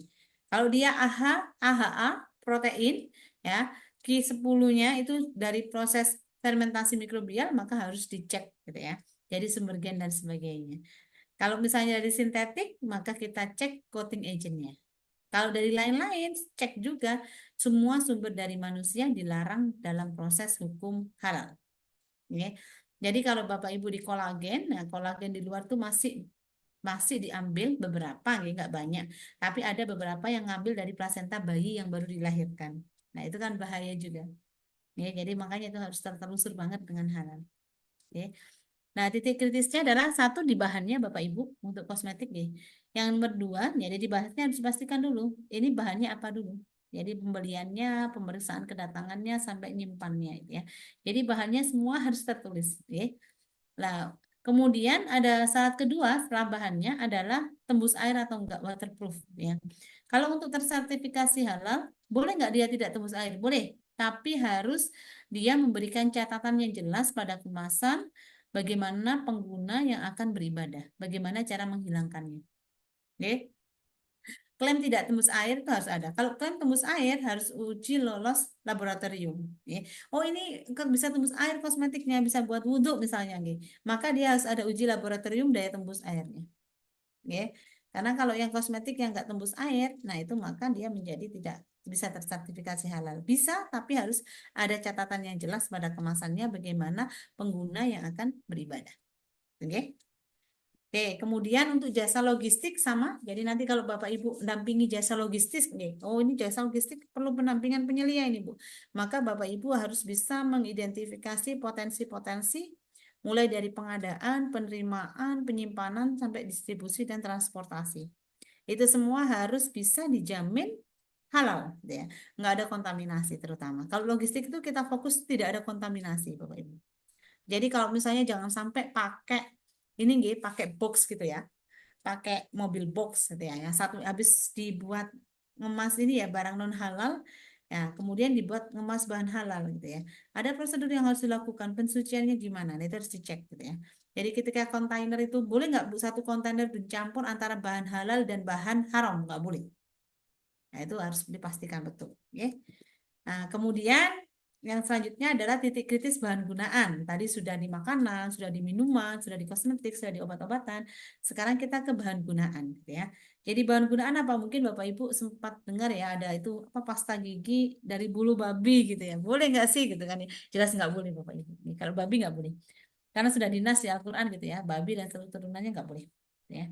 Jadi peraturan kita mengacu ke peraturan pemerintah nomor 42 tahun 2024 terkait dengan barang gunaan. Termasuk apa saja? Ada pakaian, jaket, tas ya. Yang ingin diklaim halal Bapak Ibu. Oh, ini ada ini apa namanya? Kenapa? Karena nanti yang ingin diklaim halal berada di Indonesia wajib bersertifikasi halal mulai 17 Oktober 2026 ya. Jadi untuk bahan gunaan yang ingin disertifikasi halal itu wajib ada labelnya sampai 17 Oktober 2006. Nggih. Regulasi ini merupakan turunan dari Undang-Undang Nomor 33 2014 tentang jaminan produk halal dan juga Undang-Undang Nomor 6 tahun 2023 tentang Cipta Kerja. Jadi nantinya jaket itu kita nggak bisa bilang jaket itu halal kalau dia nggak punya sertifikat halal. Kalau dia bilang halal, maka dia punya sertifikat halal. Itu adalah bahan gunaan. Oke, masuk kuas. Itu bahan gunaan. Nggak bisa bilang, oh kuas ini halal nggak? Dia wajib sertifikat halal. Sampai di 17 Oktober 2026. Ini untuk bahan gunaan. Itu aturannya, regulasinya. Nah, kenapa kok seperti itu? Nah, itu untuk menjamin saja Bapak Ibu gitu ya. Bu, boleh nggak Bu itu jaket dari kulit buaya, misalnya nggih. Tas dari sepatu kulit buaya, kemudian harimau. Ini ada aturannya Bapak Ibu nggih. Kita akan belajar bersama. Ada fatwa MUI-nya Bapak Ibu yang mengatur gitu ya. Jadi Fatwa MUI nomor 15 tahun 2021 yaitu sudah mengatur terkait dengan sertifikasi halal barang gunaan berbahan hewani gitu ya. Secara spesifik fatwa ini menjelaskan tata cara penyamakan ya sesuai syarat Islam barang gunaan yang berbahan hewani gitu ya. Jadi kalau Bapak Ibu boleh nggak sih Bu saya punya industri sepatu kulit buaya. Nah, kita baca di sini Bapak Ibu ya. Jadi pemanfaatan unsur hewan untuk barang gunaan harus terjamin kesuciannya yang pertama. Jadi pemanfaatan unsur hewani yang makul alham, dagingnya boleh dimakan dan disembelih secara syar'i untuk barang gunaan, hukumnya boleh. Jadi kalau misalnya Bapak Ibu pakai kulit sapi, ya, dia disembelih secara syar'i, hukumnya boleh. Ya, tertelusur tuh halal. Oke. Pemanfaatan kulit bangkai hewan, ya, baik yang tadi halal maupun yang dagingnya tidak boleh dimakan, untuk bahan gunaan, hukumnya boleh setelah disucikan melalui proses penyamakan, kecuali dua hewan, anjing dan babi, dan yang lahir dari keduanya atau salah satunya. Oke. Jadi kalau buaya Bapak Ibu kulitnya masih bisa disertifikasi halal. Asalkan dia melalui proses penyamakan berdasarkan fatwa MUI. Ye. Jadi kalau kulit buaya, kulit harimau, kulit apa saja boleh, tapi ada syarat tadi nggih. Dia harus dari hewan yang dilindungi kalau hewan ya. Jadi kalau dilindungi nggak boleh gitu nggih. Ya harimau Sumatera misalnya nggak boleh, dia dilindungi gitu nggih. Misalnya dari kura-kura, dari apalagi ya, dari inilah eh, rusa nggih. Tanduk rusa boleh nggak boleh? Boleh asal dia tadi setelah disucikan melalui proses penyamakan. Yang nggak boleh adalah dua hewan saja untuk barang gunaan Bapak Ibu, babi dan anjing. Oke. Makanya itu ketika ada isu adanya sikat gigi dari bulu babi, nah itu akan menjadi haram bagi kita juga yang mengkonsumsi. Jadi babi itu tidak ada toleransi, sama dengan khamar. Babi nggak ada toleransi. Nah ini anjing juga nggak boleh di sini. Oke. Gimana cara menyamakannya? Jadi sebagaimana dimaksud pada poin 4 tadi, nggih. Satu, jenis hewannya adalah hewan selain babi dan anjing. Atau yang lahir dari keduanya atau salah satunya. Dua, dia menggunakan sarana untuk menghilangkan lendir dan bau anyir yang menempel pada kulit. Ya. Tiga, dia menghilangkan kotoran yang menempel di permukaan kulit. Dan keempat, dia membilas kulit yang telah dibersihkan untuk mensucikan dari najis. Jadi pemanfaatan tulang dari hewan yang tadi nggih, hewan yang bisa dimakan tapi tidak disembelih dengan cara yang syar'i untuk barang gunaan nggak boleh. Kalau tulang nggak boleh. Jadi kulit boleh. Kalau tulang nggak boleh. Nggih. Nah, kalau tadi ada apa namanya hewannya itu bisa dimakan. Sapi lah contohnya. Nggih. Sapi, tapi sapinya ini nggak disembelih secara syar'i. Tulangnya nggak bisa digunakan. Termasuk tulang hewan yang dari haram itu nggak bisa digunakan kalau tulang. Oke, hukumnya tidak boleh jadinya. Oke, dan untuk bahan gunaan nggak boleh. Pemanfaatan bulu, rambut, dan tanduk hewan, ya. Tanduk hewan yang apa? Yang boleh dimakan atau tidak dimakan untuk ya bahan gunaan loh ya, bahan gunaan kecuali dari anjing, babi, dan yang lahir dari keduanya atau salah satunya. Oke, jadi boleh kecuali dari anjing, babi, atau yang lahir dari keduanya atau salah satunya. Jadi kalau untuk yang bahan gunaan itu berarti bukan bahan konsumsi, ya. Jadi hanya digunakan di sana. Oh ini tas kulit buaya, oh ini tas kulit apa, nggak masalah. Tapi dia harus melalui proses penyamakan tadi. Jadi penyamakannya kalau dia oke boleh digunakan. Tapi untuk pangan tidak boleh. Oke, ini untuk bahan gunaan. Nah, semuanya harus itu. Baik, itu saja mungkin dari saya gitu, nggih. Nanti kita udah banyak pertanyaan nggih di chat Zoom ya. Sebentar. Sebentar. Kita Pak Osep, ini langsung tanya jawab kah? Iya, Ibu, silakan. Oke, tanya jawabnya yang raise hand dulu ya Pak ya. Nanti Iya, Bu. eh, yang nulis nanti bisa saya mohon di tulisannya dikumpulkan deh. Nanti biar saya jawab via offline. Oke, sebentar. Ya, itu boleh. Nah, sebentar. Bentar ya. Sebentar. Bentar.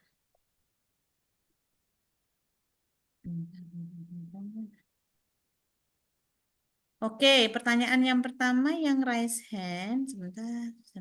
Ini. Oke, Pak Fasya, Mbak Fasya ya yang raise hand. Oh, banyak Pak Sugeng, Mbak Fasya sama Pak Dea. Pak Sugeng dulu nggih yang paling atas. Monggo Pak Sugeng. Terima kasih. Assalamualaikum warahmatullahi wabarakatuh. Waalaikumsalam warahmatullahi wabarakatuh. Izin Pak Master of Training, apakah saya boleh bertanya 3 poin atau hanya 1 poin? Silakan Pak Sugeng. Baik, terima kasih. Oke, silakan. Bu Dr. Lailatul atau Oke. Dr. Kiki, saya ada 3 pertanyaan. Yang pertama itu mengenai tentang tadi peraturan hewan yang dilindungi, ya. Hmm. Jadi apa konsepnya bahwa hewan yang dilindungi itu menjadi kritis, ya?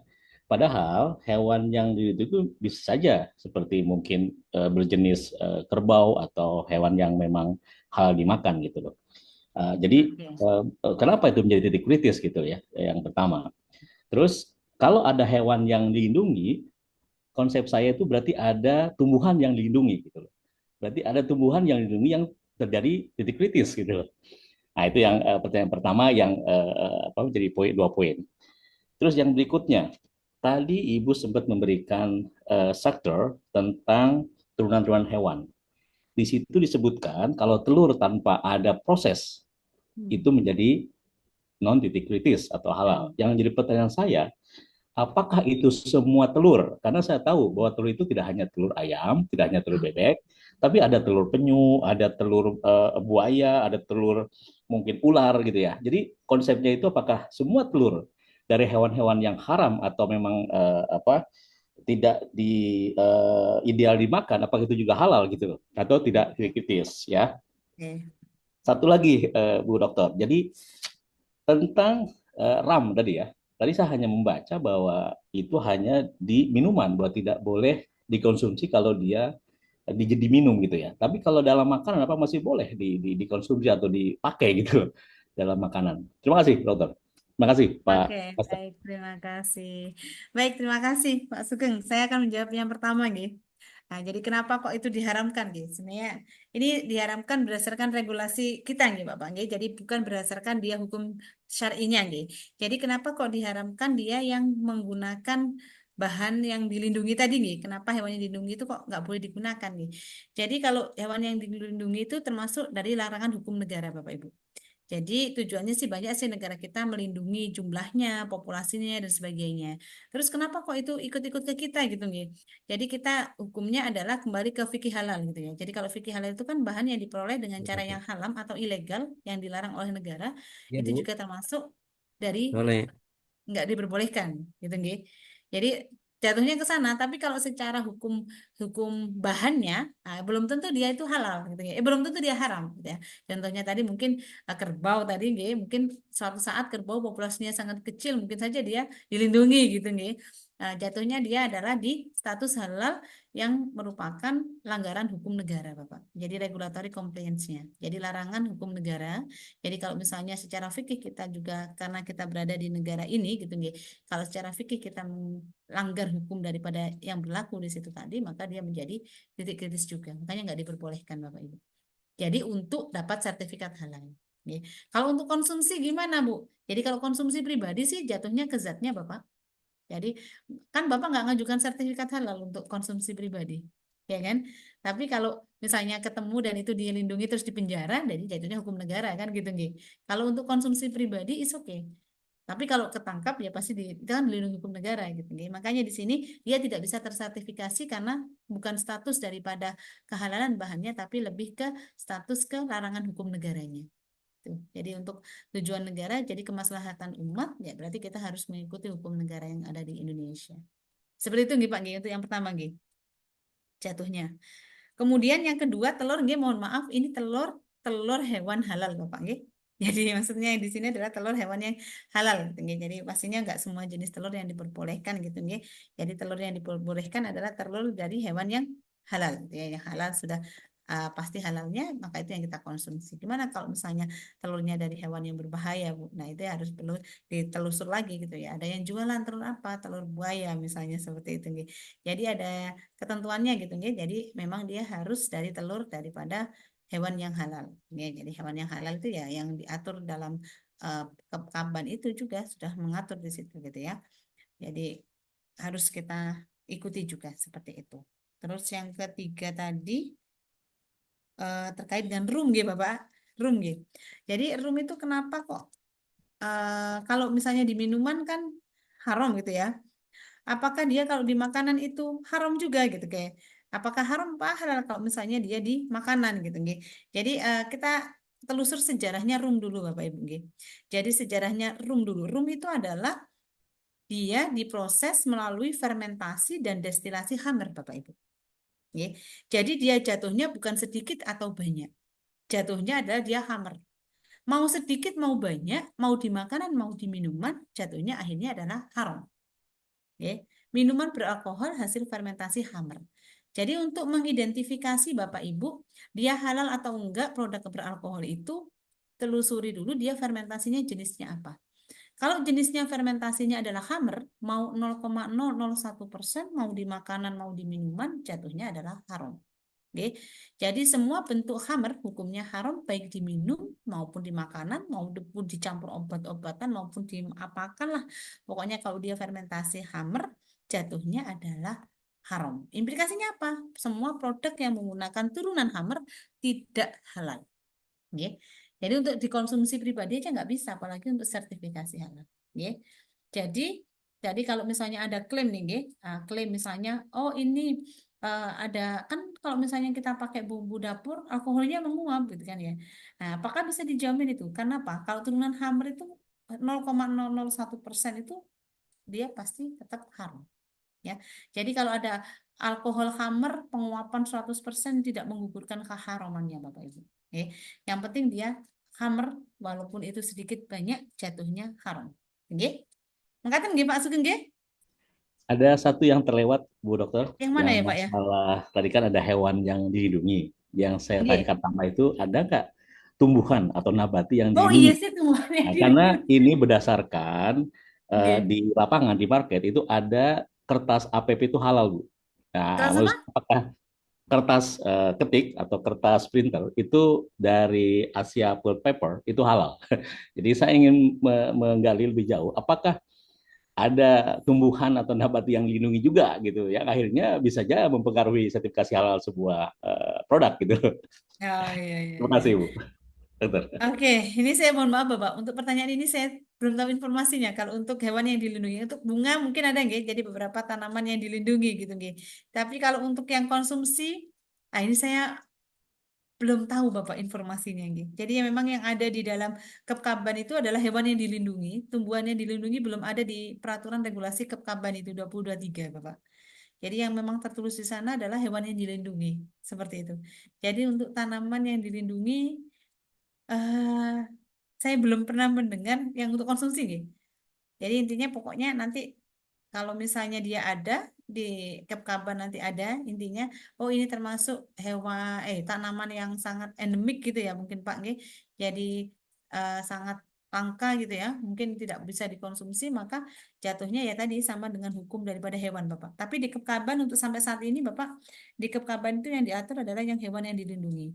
Tapi kalau misalnya ada, nanti jatuhnya akan sama seperti hukum dari hewan tadi. Jadi secara hukum mungkin kalau konsumsi pribadi itu tidak ada di zatnya haramnya, tidak ada di zat bahannya, namun ada di terkait dengan regulasi negara yang berlaku. Makatan gimana Gi? Baik, terima kasih Dokter, terima kasih. Ya. Terima kasih Terima Pak kasih banyak Master of Training. Bapak. Nggih. Kita lanjut ke yang kedua, nggih. Bu Fasya, monggo. Baik, Bu. Baik, Bu, terima kasih. Saya izin bertanya, Bu. Nggih. Untuk identifikasi titik kritis bahan nabati, itu kan di slide itu dijelaskan, dipaparkan bahwa bila ada proses pengolahan itu berarti eh, kalau tidak ada proses pengolahan itu berarti non titik kritis ya, Bu. Tapi apakah yang dimaksud secara proses pengolahan ini secara keseluruhan baik secara fisik yaitu misalkan hanya proses pengolahan seperti peningkatan suhu saja ataupun pengepresan saja atau secara kimia seperti ditambahkan bahan penolong atau ada batasannya, Bu, pengolahan itu. Ya, terima kasih, Terima Bu. kasih. Baik, terima kasih. Baik, terima kasih Bu Fasya. Sampai batas mana bahan itu kita nyatakan kritis, Nggih? Karena ini masuk di bahan nih, Bu, nggih. Jadi kalau di bahan itu sampai batas mana dia dinyatakan kritis atau tidak kritis, pengolahan atau tidak pengolahan. Kalau pengolahannya minimalis, Bapak, sebenarnya seluruh pengolahan, Bu, jadi seluruh pengolahan itu dia menjadi kritis. Baik itu cuman mencuci gitu ya, mungkin mengecilkan dan sebagainya itu termasuk kritis sebenarnya. Jadi yang dia dengan yang tidak kritis gimana? Yang dengan tanpa pengolahan. Seperti itu. Jadi kemudian batasannya gimana? Kalau apalagi kalau misalnya dia menambahkan. Tapi kemudian ada regulasi yang mengatur beberapa nggih, yang untuk mengecilkan ukuran saja tanpa melakukan penambahan itu masih bisa digunakan bahannya. Nah, namun kemudian dia ada pengemasan packaging, maka dia menjadi kritis lagi. Kenapa harus dicek packagingnya? Terputus. Seperti itu nggih. Jadi di sini bahan nabati yang kritis, yang tidak kritis ya, yang positive list di KMA 1360 itu adalah bahan-bahan segar, Ibu.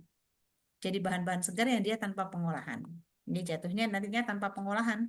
Jadi bahan segar misalnya adalah bayam segar, wortel segar, itu nggih.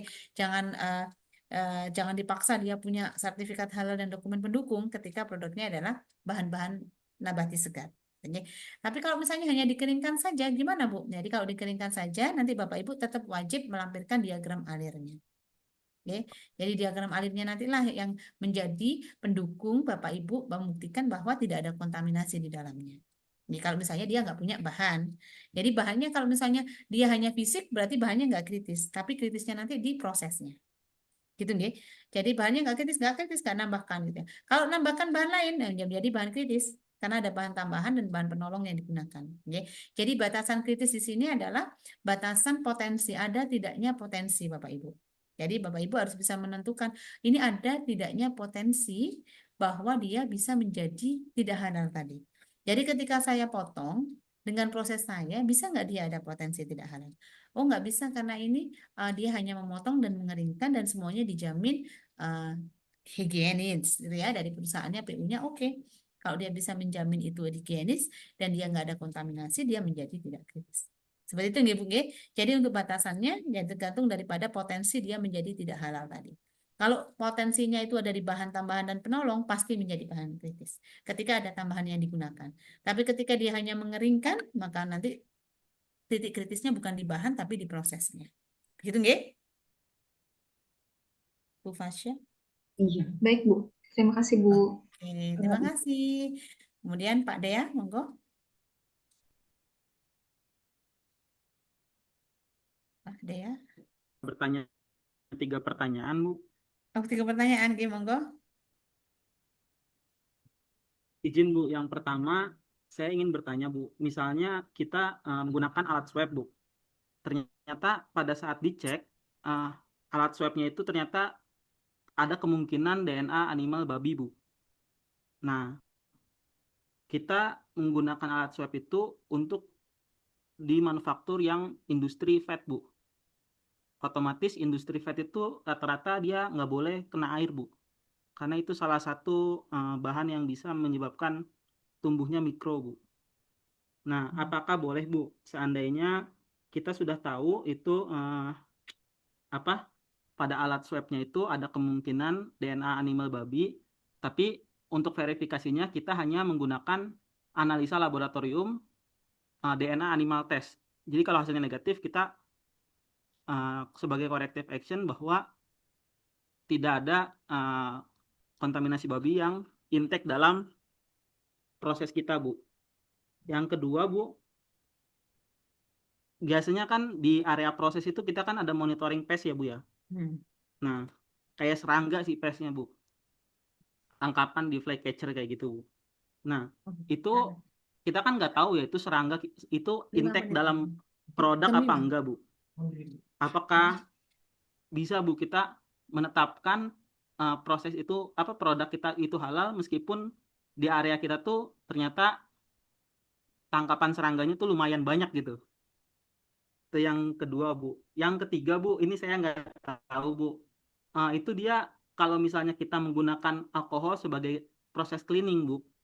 Itu apakah harus apa alkohol yang berasal dari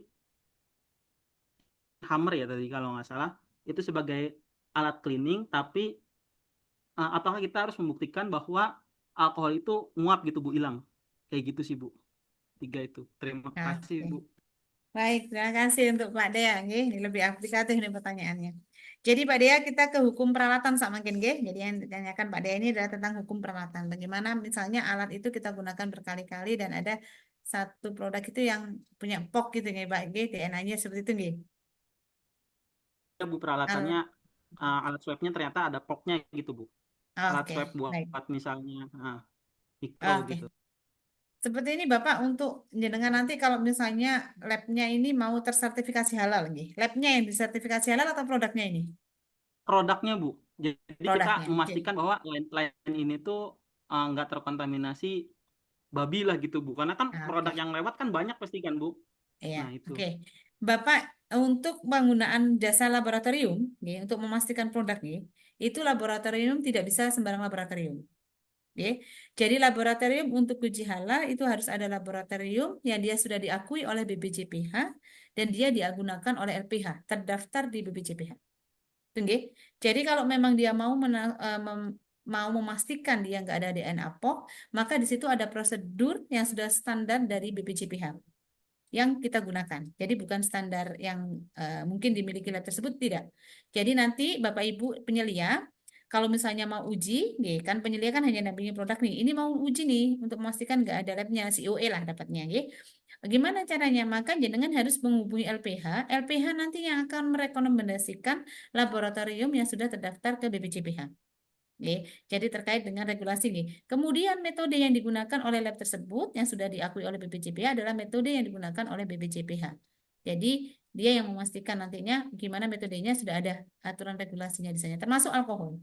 Jadi nggak semua lab yang bisa diakui oleh BPJPH. Ya, jadi ada beberapa lab yang sudah bekerja sama dengan LPH, dipastikan dia sudah ISO tersertifikasi dan dia sudah diakui oleh BPJPH.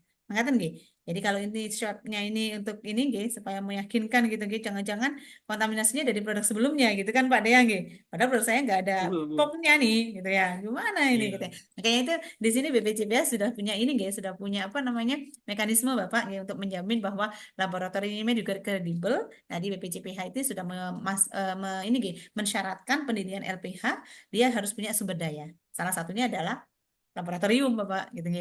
Jadi ya, kalau dengan nanti daftarkan, oh ini saya punya sertifikat BPJPH, mau daftar ke LPH yang mana? Nah, itu jangan pilih LPH yang benar-benar kredibel, yang sudah diakui oleh BPJPH. Makanya LPH juga punya ada statusnya Pak, Pratama dan Utama, kan gitu nggih. Yang ini yang bisa digunakan oleh Pak Dea nantinya. Nggih, jangan khawatir Bapak karena BPJPH sudah punya mekanisme tersebut. Itu yang pertama, nggih. Untuk yang kedua, ini gimana Bu? Kalau misalnya ini banyak serangganya gitu kan ya, banyak lalatnya di dalam produksi gitu kan ya. Jadi intinya halal ini adalah Misalnya, Bu, bukan halal saja nih Bapak misalnya. nih, halal dan baik gitu nih. Kalau Ya. misalnya ada lalat, maka di situ ada potensi Bapak kontaminasi najis. Gitu, nih. Karena lalat itu adalah hewan yang intinya dia adalah bisa ini ya suka sangat kotoran. Gitu nih. Dia bisa membawa kotoran ke sana, ke sini, najis dan juga kuman. Makanya itu ketika ada hewan, maka dia titik kritisnya di prosesnya, gitu ya. Boleh nggak Bu itu bisa nggak tersertifikasi? Tidak bisa tersertifikasi. Kenapa? Karena dalam prosesnya ada potensi kontaminasi najis di dalamnya dan juga kotoran. Makanya halal di Indonesia itu ada halal dan baik. Di Al-Quran juga disebutkan gitu, halal dan thayyib, gitu ya. Jadi nggak hanya halal dari zatnya, tapi juga bebas dari najis. Pastinya itu, nggih. Jadi kalau misalnya ada lalatnya gimana Bu? Jenengan harus bilang sama Pak pelaku usahanya. Kan jenengan kan penyelianya ya. Bilang, Pak nggak bisa tersertifikasi ini. Pasanglah itu perangkap atau apa, ruangannya ganti gitu ya. Pasti nurut lah. Daripada nanti yang negur nanti auditor yang eksternal kan udah jenengan yang negur. Kan gitu. Nggih, ada yang nggih. Jadi intinya kalau misalnya ada apapun itu hewan nggih, yang hewan tapi dia menyebut bisa berpotensi menimbulkan najis, contohnya kucing. Nah, kucing juga nggak boleh Bapak di area produksi, ya. Kenapa? Karena nanti dikhawatirkan ada kontaminasi dari kotorannya, gitu nggih. Jadi di area produksi nanti, dengan tidak hanya memastikan dari bahan yang halal, tapi dari prosesnya dia tidak ada kontaminasi, baik itu dari bahan dan juga najis. Makaten nggih. Yang ketiga Nah, apa ya Pak kalau ya? Mohon semut maaf Pak, gimana, Bu? catatan saya. Kenapa? Bu, maaf kalau Tiga semut, Bu. tentang Kalau alkohol. semut gimana, Bu? Kalau apa? Semut, Bu. Semut. Semut. Oke. Kalau semut gimana gitu Tetap nggih? nggak boleh, Bu, semut. Tergantung produksinya nih Bapak nggih. Kalau dia adalah suatu bahan nggih, selain dari bahan baku, bahan penolong dan bahan tambahan ada di dalam suatu proses nggih, dan itu mengkontaminasi prosesnya itu tetap tidak boleh Bapak. Nggih, baik itu Oh, semut baik. Kalau misalnya di area produksi gimana Bu? Dia nggak ngontaminasi gitu. Misalnya di lantai kita kan nggak bisa pastikan bebas dari semut gitu ya. Misalnya nggih di UMKM betul, apalagi betul. skalanya gitu kan nggih. Nah, kalau di UMKM Bapak Ibu cermati di dalam prosesnya nggih. Kemudian tes fasilitasnya. Nggih. Jadi tes fasilitasnya. Semisal dari fasilitasnya itu bisa menjamin bahwa semut itu tadi tidak masuk di dalam area produksinya, itu nggak masalah. Nggih. Jadi intinya semua lingkungan tadi itu masih terkendali, ya.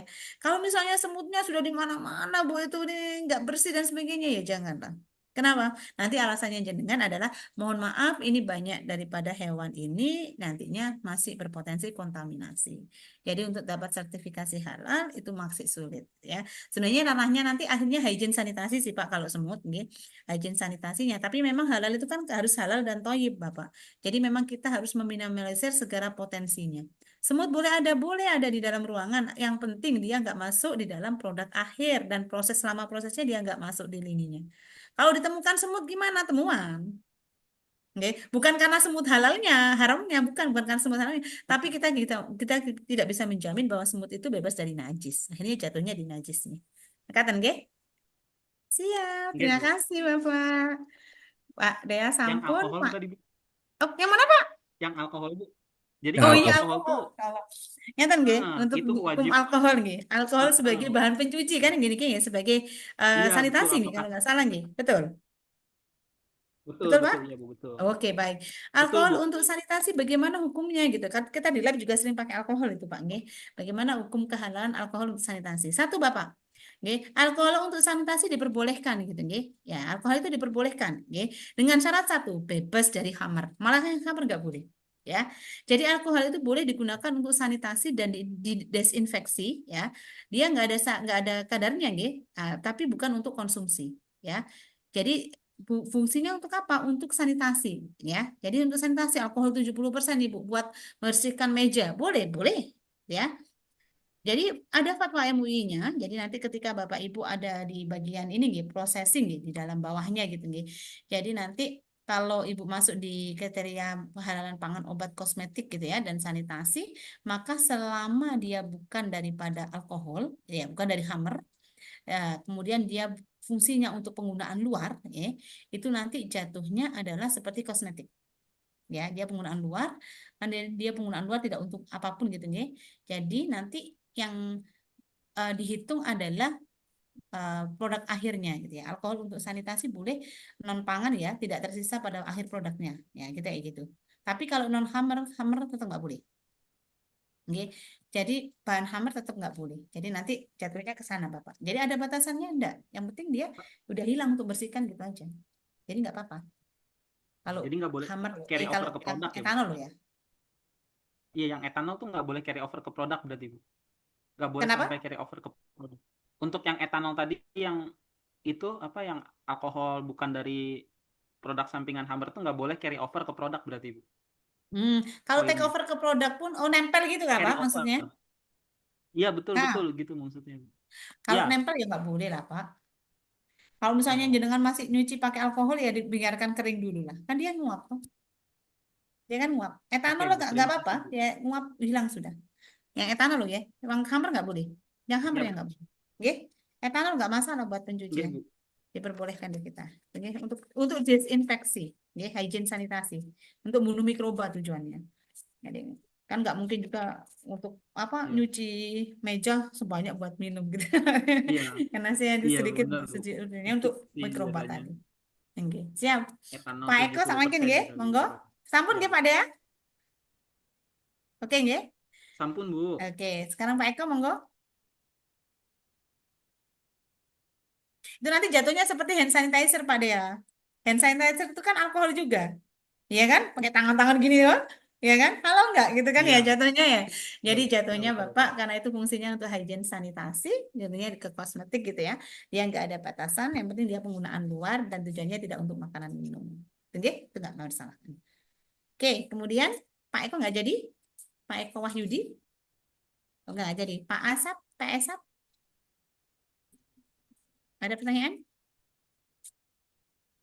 Oke, Assalamualaikum Kak. Oke, Saya ingin, Assalamualaikum. guys, saya ingin bertanya perihal ini proses pengolahan. Kadang Hmm. saya itu ketika ke pasar ataupun ke RPH Hmm. ada seorang dia dia nyembelih ayam dengan apa namanya dengan syar'i lah dengan ketentuan syariat Islam. Nah, tapi untuk memudahkan pencabutan bulu, dia itu dimasukin ke air panas. Otomatis kan kalau dimasukin ke air panas, itu pori-pori kulit ayam itu terbuka. Dan otomatis darah ataupun kotoran ayam tersebut, dia itu kan masuk lagi ke daging ataupun kulit. Intinya terkontaminasi dengan najis. Seperti itu. Nah, yang ingin saya tanyakan, kira-kira itu prinsipnya halal atau tidak, ataupun dimaafu, atau seperti apa, seperti itu. Oke, baik, terima kasih. Oke, pertanyaannya adalah tentang pemotongan halal pada unggas gitu ya. Nanti kalau misalnya saya kurang paham, saya mohon maaf nih. Saya hanya berdasarkan standar BSN gitu. Jadi standar BSN terkait dengan pemotongan hewan halal gitu nggih. Jadi di standar BSN nggih, kalau Bapak Ibu nanti membaca gitu nggih, ada di Standar Nasional Indonesia, dia nomor 99002. Saya bacakan nggih, saya share satu ya untuk standar penyembelihan. Nanti mungkin ada tema sendiri nih Bapak Ibu. Jadi nanti ada tentang penyembelihan halal gitu nggih. Jadi kalau yang ini saya hanya menjelaskan singkat saja gitu nggih. Jadi untuk pemotongan halal pada unggas Bapak nggih, itu ada standar nasional Indonesianya. Jadi dia nomor 9902 tahun 2018 kalau nggak salah ini nggih, 2016. Jadi untuk tahapan-tahapannya dia ada ini yang harus dicek gitu ya. Jadi alur proses pemotongan halal di RPH Unggas gitu nggih. Jadi ketika dengan tadi pencabutan bulu gitu kan nggih. Kemudian setelah dicabut bulu direndam lagi gitu ya Pak ya. Sebelum dicabut, dia direndam dulu. Ah, ini sudah sesuai dengan SNI Bapak, diperbolehkan Bapak. Oke. Perbolehkan. Jadi SNI-nya RPH, nggih, SNI untuk pemotongan hewan itu adalah unggas datang, kemudian antemortemnya dicek gitu nggih, kemudian ada penanganan sesaat sebelum penyembelihan nih, ada penyembelihannya, kemudian darah dikeluarkan seluruhnya ya. Kemudian baru setelah darah dikeluarkan seluruhnya, perendaman air panas, pencabutan bulu, pengeluaran jeroan. Nah, kemudian ada pemeriksaan postmortem karkas. Nah, kalau jeroannya ini dia melalui pencucian jeroan, kemudian pengemasan, pelabelan, dan penyimpanan jeroan. Nah, di pemeriksaannya nanti dia ada pencucian pendinginan karkas, ada pemotongan, ada pengemasan, pelabelan, penyimpanan karkas. Jadi kalau jenengan tadi yang jenengan ceritakan habis dicabut bulunya terus dikeluarkan, boleh. Diperbolehkan di sini di SNI ini, Bapak. Jadi otomatis ini adalah SNI halal, jadi pasti boleh diperbolehkan ada aturannya. Tinggi, jadi boleh menggunakan air panas untuk pencabutan bulu. Oke, nggih? Oke, Kak. Meskipun ada kemungkinan darah ataupun kotoran masuk ke daging, ke pori-pori, kayak gitu. Oh, Berarti oke. standar nasionalnya bisa. Kalau dari standar nasional, ya nanti mungkin akan dijawab, nanti ditanyakan ke ini nggih, waktu pelatihan niki nggih, penyembelihan nggih. Nah, karena saya belum pernah ikut pelatihan penyembelihan dan saya bukan studi sembelih halal, saya hanya base-nya adalah SNI ini. Mohon maaf nggih. Jadi nanti untuk detailnya mungkin ditanyakan yang lebih ahli gitu nggih. Jadi Baik, kalau Kak. di Terima sini kasih banyak. nggih. Kalau di sini ada penghilangan darah, otomatis ketika penghilangan darah itu maka harus dipastikan semua darah keluar dulu, Bapak. Sebelum dia direndam pakai air panas. Jadi nggak boleh dia pengeluaran darah saja tanpa pencucian dulu gitu ya. Jadi kan pengeluaran darah kan nggak mungkin dia nggak dicuci, Bapak. pastikan ada air ngalir di sana. Ada standar di sana, tapi mohon maaf di standarnya di BSN ini dia hanya disebutkan pengeluaran darah plus. Plus itu adalah ada inspeksi di sana. Oke, ada tanda plus di sana. Jadi di sini saya share lagi nih Bapak untuk standar BSN nih. Nah, di sini nanti ini ranahnya Juleha yang harus bekerja Bapak. Ya. Di sini pengeluaran darah ini ada tanda plus dan minus. Sorry, tanda bintang dan plus. Artinya apa? Dia adalah titik kritis kehalalan. Jadi di sini harus dicek. Di pengeluaran darah di sini pasti harus dipastikan semua darah keluar dan tidak ada darah sisa sebelum masuk di perendaman air panas. Makanya dibutuhkan inspeksi. Nah, makanya itu RPH dia wajib memiliki 2 juru sembelih halal dan minimal 1 penyelia halal. Jadi juru sembelih halal nanti ngecek sampai dia di pemeriksaan postmortem dan sebagainya.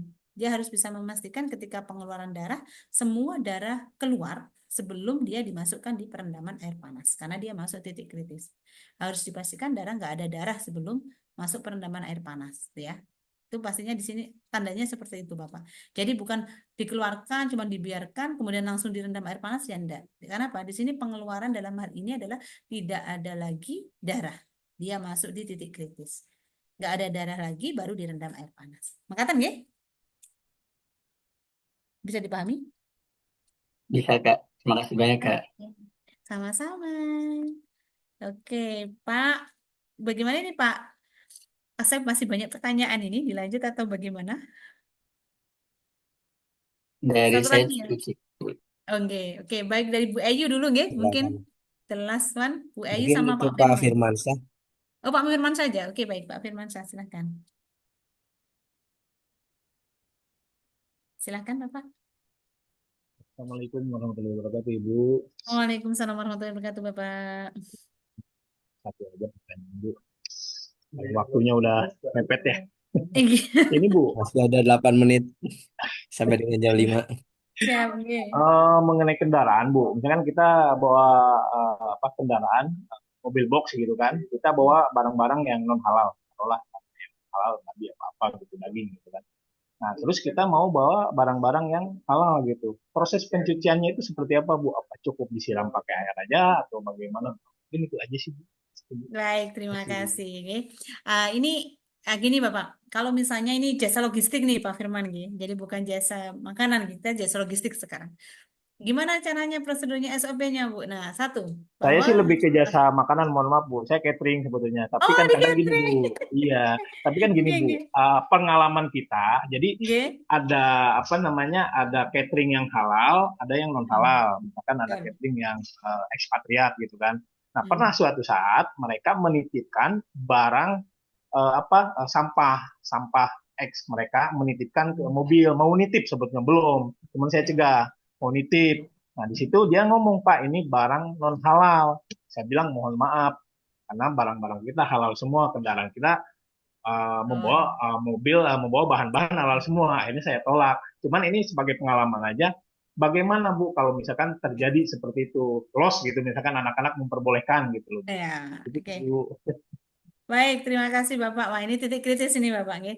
Jadi bagaimana caranya kita ketika ada bahan yang nggak halal tadi? Kita kembali ke cara pensucian 3 jenis najis Bapak. Nggih. Jadi ada najis ringan, najis sedang, najis berat gitu nggih. Kita harus pastikan dulu kontaminasinya ini apa.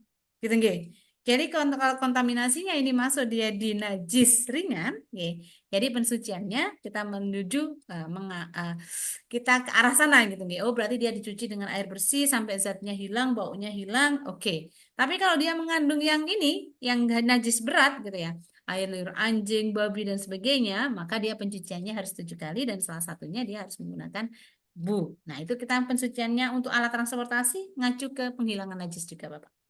Oke, jadi kalau ada kontaminasi seperti itu, maka jenengan harus dipastikan, oh ini harus disucikan gitu ya. Berdasarkan apa? Berdasarkan metode pensucian penghilangan 3 jenis najis. Oke, jadi penyelia harus paham, Bu. Wajib. Ya. Jenengan itu ustadznya perusahaan, Bapak Ibu, terkait halal, dokternya gitu ya. Jadi dokternya yang bagian kontrol nih. Jadi pahalanya banyak-banyak. Kalau dengan itu sudah bisa menjaga halal di perusahaannya, makanannya ini dimakan oleh orang-orang Islam, nggih, yang halal tadi, doa mereka dapat pahala kita. Kan produksi nih. Nggih. Jadi semangat Bapak Ibu, nggih. Jadi nanti kalau misalnya ada suatu itu kontaminasi najis gitu, nggih, bahan najis apapun itu baik di kendaraan, baik di peralatan dan sebagainya, pastikan bahwa Bapak dan Ibu melaksanakan pensucian berdasarkan 3 jenis najis sesuai dengan di fikih Islam kita. Gitu, nggih. Kalau itu sudah dilakukan, insya Allah bisa. Itu sama dengan kasusnya yang kemarin, Pak. Apa coba di MBG? Ada tantang MBG gitu kan Spray, ya, ya, yang spray yang dari terisikan Cina Bu dia ya. punya POK ya kan. Jadi tadi kan ada nggih, jadi ada bahan lain tuh. Di bahan lain tuh kan tidak kritis nih. Kan aluminium, dia kan tambang. Oke, aluminiumnya nggak kritis.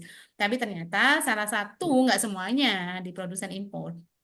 Salah satu produsen impor itu menggunakan ya minyak, yang satunya minyaknya dari babi untuk apa? Untuk mengoles ketika dia dicetak biar nggak pecah. Ya, jadi itu jatuhnya apa? Jatuhnya di bahan penolong, nggak bisa lah kita, ya. Karena apa? Halal itu harus tertelusur semua jenis bahan, baku, penolong, tambahan, semua harus halal. Gimana solusinya? Karena kontaminasi ada di permukaan, ya kita harus melakukan pensucian itu dengan najis yang besar. Mukhafafah mughalladah mutawasithah, mutawasithah mukhafafah mughalladah. Nah, itu harus hafal jenengan. Jadi ketika ada konsep gitu ya kita kembali ke fikih kita, bagaimana cara penghilangan najis. Karena di dalam halal zatnya halal tapi prosesnya najis, jatuhnya tidak halal. Kata nggih Pak Firman nggih? Oke. Oke. Saya Bu. kembalikan ke moderator. Satu pertanyaan lagi apa sampun Pak Osep? Biar nggak penasaran satu lagi ya Bu ya. Mohon Oke. maaf. Kayaknya ini Ibu Eyu deh tadi Ibu setelah Ayu. Pak Firman saya Ibu Monggo. Eyu. Monggo Bu Ayu.